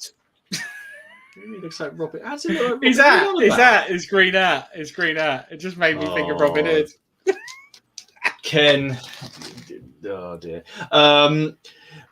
That's really thrown me now. It's just it's one of the Water Rose's canning kits. And he's just done a really nice one. What I like about it is he's done it. I think he's done it livery agnostic, so he can basically be for anybody. He's with pretty much loads of mad red. I mean, Warwick is red, but it's just really nice. I really like the base as well that he's done for that one. It's I think it's the base just a is nice, excellent. I it's love just that a good particularly. solid piece. It's awesome. Yeah. It's nice when you can use a model for more than one thing, isn't it? It definitely. It absolutely is. Really is. And then this is somebody else that Martin has caused problems with. This is Matt showing off his medieval experience. That's a lot of troops there. A lot of men at arms there. A lot of men at arms, a lot of archers. There's some crossbowmen as well at the back. Very nice. Oh my Christ! Have you seen all the bloody cavalry in the top I know. left? Look what's to Oh, come. shit. That's why I thought that picture was hilarious. Oh Just look my what is to God! Oh, that poor man. come. And talking about people wanting someone to blame. Love it. I love these. These are so cool. So this is Testudo Maximus. I don't know what his real name is, but that's what he posted it under. I mean, holy shit! Look at that. It's a kaleidoscope of cod pieces and big Yes. spears. I can that assure you, is- sir, they are not Yes. Romans. That is something else. Look at those beauties. He says that's 2 of those starter armies, Steve. You got one of those to do, Steve. I mean, I wanted to say Steve's face now. Yeah, there you go. That's some lovely white on there. Would it be nice if yours had some white on as well, Steve? I think we should have some white on yours. Yes, Steve, White, definitely. Yeah, lots of definitely. 100%. Oh dear. To be in about 4 or 5 weeks. 5 weeks time to be coloured with my tears. I can imagine. Oh jeez. So talking about epic figures, this is Stuart Mack showing off some of his work with these epic figures. That's what I mean. They Done do a look good really job nice, there. don't they? Yeah. Even the Good job. basing at that sort of scale is really hard to do really neatly. Yeah. Yeah, that's Really nice. nice. Yeah, I think he's done a sweet job with those. Shame we just trashed them. Not those, the range. I mean. We didn't trash. We just gave some constructive feedback. It's Fair constructive enough. feedback. I can tell you something. We're probably never going to get sent anything from Warlord ever. Yeah. Yeah, no chance of them coming on anymore, is there? No. Oh, geez. Oh, well, never mind. We've got Anthony. He's been doing some of his generals again. They look good. Yeah. Yeah, really interesting. Shame they're French by the look of it. Which is a bit scary. There's nothing. And also, wrong talking with it. about... Sorry? There's nothing wrong with French. So talking about that militant thing for Age of Magic, Saga Age of Magic from Gripping Beast. This is Stephen's take of the first unit. So the other ones that were just, I think, coming out later this month. This is the first I selection. love that guy. I love that guy with his nose. That bloody. This one. The plague mask, yeah. Yeah. I mean, it's just awesome, isn't it? Really sweet. Bases are really different as well, which is really nice to see. You know, like a proper grungy sort of like, you know, piss all over the floor and stuff. Yeah, definitely. He's gone full on grunge there, hasn't he? It's like one of those gigs that you're talking about. It's just like that road you're on, Southampton. Yeah, exactly like that. That's how they look every time. Yeah, it's down by the Tudor house. That's exactly like the Tudor house down in Southampton. Yeah, definitely. Awesome stuff. And I got to keep in with I suppose my co-host tomorrow, Johnny B, over on Johnny B. Modelling for Advantage. Yeah, Johnny B, nice. he's been working his way through the SPQR Roman set. Yeah. He's See, done look. awesome Oh, stuff. God. They are. I want to say they are Republican Romans. They're Syrian Roman, They're which is what? late Republican. Late Republican. Yeah. Right. Okay. So I'm going to tell tales on Johnny here because he was talking about this last week, I think, on his on their show. So you see all the lovely mud effect down the bottom of his shield. How do you think he did that? By mistake.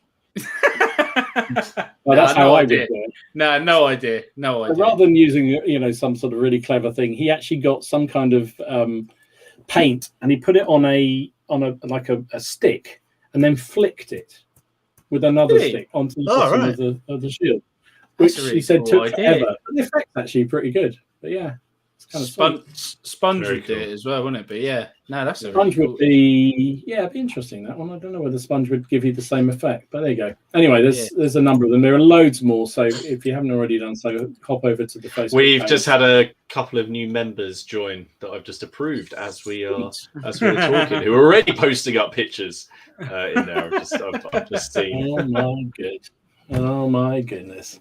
So let's have a look at some of the comments before we've got only got about 3 or 4 minutes left. So, oh my god, the only problem is now showing all those off, and there people are commenting. I have no idea which ones they're commenting on. Leslie, you do love your 54mm. You love it. I've just seen he loves 54mm. 54mm all the way. What's he put there? Everyone says those ones were Perry's. So there you go. There you go. Yes. There you go. Yeah, you still got some to do, ain't you, Steve? You're a bit late, mate. Sorry, a bit late. Just joined. We're about to go. Hello, mate. Knights of Atlantis, well, they look great. Again, I don't know which ones you're referring to, but they all look great in one way or another. So really good. Yeah. And Travis says Perry is the best. Yeah, he's right. Yeah, he's absolutely right. Can't disagree with that. They want to come on again at some point, didn't they? I remember Michael saying that they'd come back on. I think that I actually think genuinely we could have them on pretty much every week. They'd be quite happy to. Yeah. And I think General Haig's is commenting on those massive amount of Lanchnik. Fantastic. Absolutely right. I mean, Jesus Christ. And Leslie says apparently the bows were strung. No pressure there, Steve, at all. You've got to do them and you do some white and you've got to spray. Steve looks really sad. Or he's frozen. He's frozen. Wonder if I can cancel the order. Now, I'm actually really looking forward to it. It's not an army I thought I would ever be doing. So yeah, I'm really looking forward to it. Yeah, I'm not going to lie, Steve. I would, if someone bet me, that would have definitely been the outside bet, 100%. Say you doing that. Jesus Christ. Oh, so Leslie's for 54 mil. I know you're obsessed with that, mate. You really are. They did look. I didn't know what they were, so I'm pleased you said that. Travis actually said, I've lost his questions. It's flipped up through. He said, so black powder for 28 mil ACW and 50 mil are exactly the same. Well, they can be. Yeah, they can be, mate, if you want to play them that way. Yeah. I think that's how Warlords anticipate those new epic scale will work. Yeah. I think that's the case.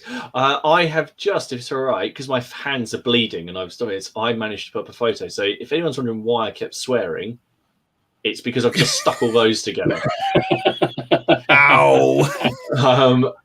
Is that And it- 100 quid's worth of models there, Martin? No, that is the Pike block. That is 24 quid's worth of models. There, actually, no, there's some that I'm not putting on there. So no, that is a spiky, horrible. It'll be That worth looks it in painful. the end, I'm sure. But yeah, it is. I was just thinking, once they're all glued on, if it falls off onto my leg or something like that, it's gonna cause quite a bit of damage. Yeah. I mean, if the cat was walking past and it landed on him, it would just be over. I was going to say, judging by some of the stories of your road during the summer when all the rioting was going on, you could have used it. The police could have used it as a calitrope to stop any speeding cars. That's true, actually. That's true. They've been very, very quiet recently, actually. I know we've past our time, but Travis said, interesting, what other rule sets for ACW in small scale? That's a big question. But yeah, the Polmus. That's for the tiny ones, isn't it? For 6 mil. 6 mil. Polmers. Yeah. They do. Yeah, their own stuff. but yeah, give it that. See, you could use those rules for the ACW if you didn't want to do such big blocks of like 5 units. You just only need one like block if you really wanted it to do like that. Carl says Fire and Fury. That's another very popular set for that period. And isn't it Rebel Yell? Is that small scale? Can't remember. Pickett's Charge. Pickett's Charge. That's the one. Yeah. Pickett, I was going to say Pickett's Charge. That's the one that Lee from the Battle Bunker. That's his ACW game of choice. Yeah, it's supposed to be very, very good, isn't it? I've never played it. So. No, that's it. I think we'll leave the chat with this one from James. Because every time Perry's come on, they end up spending money. Well, no, You're absolutely right. Well, yeah, I do as well because I've started Oh, and then there's a late entry, Johnny Reb. There you go, from Christoph. He says, try that one out. Johnny Reb. Lots and lots of options there, guys. I think we exceeded our time. So thank you very much indeed for everybody who joined. Next week, isn't it?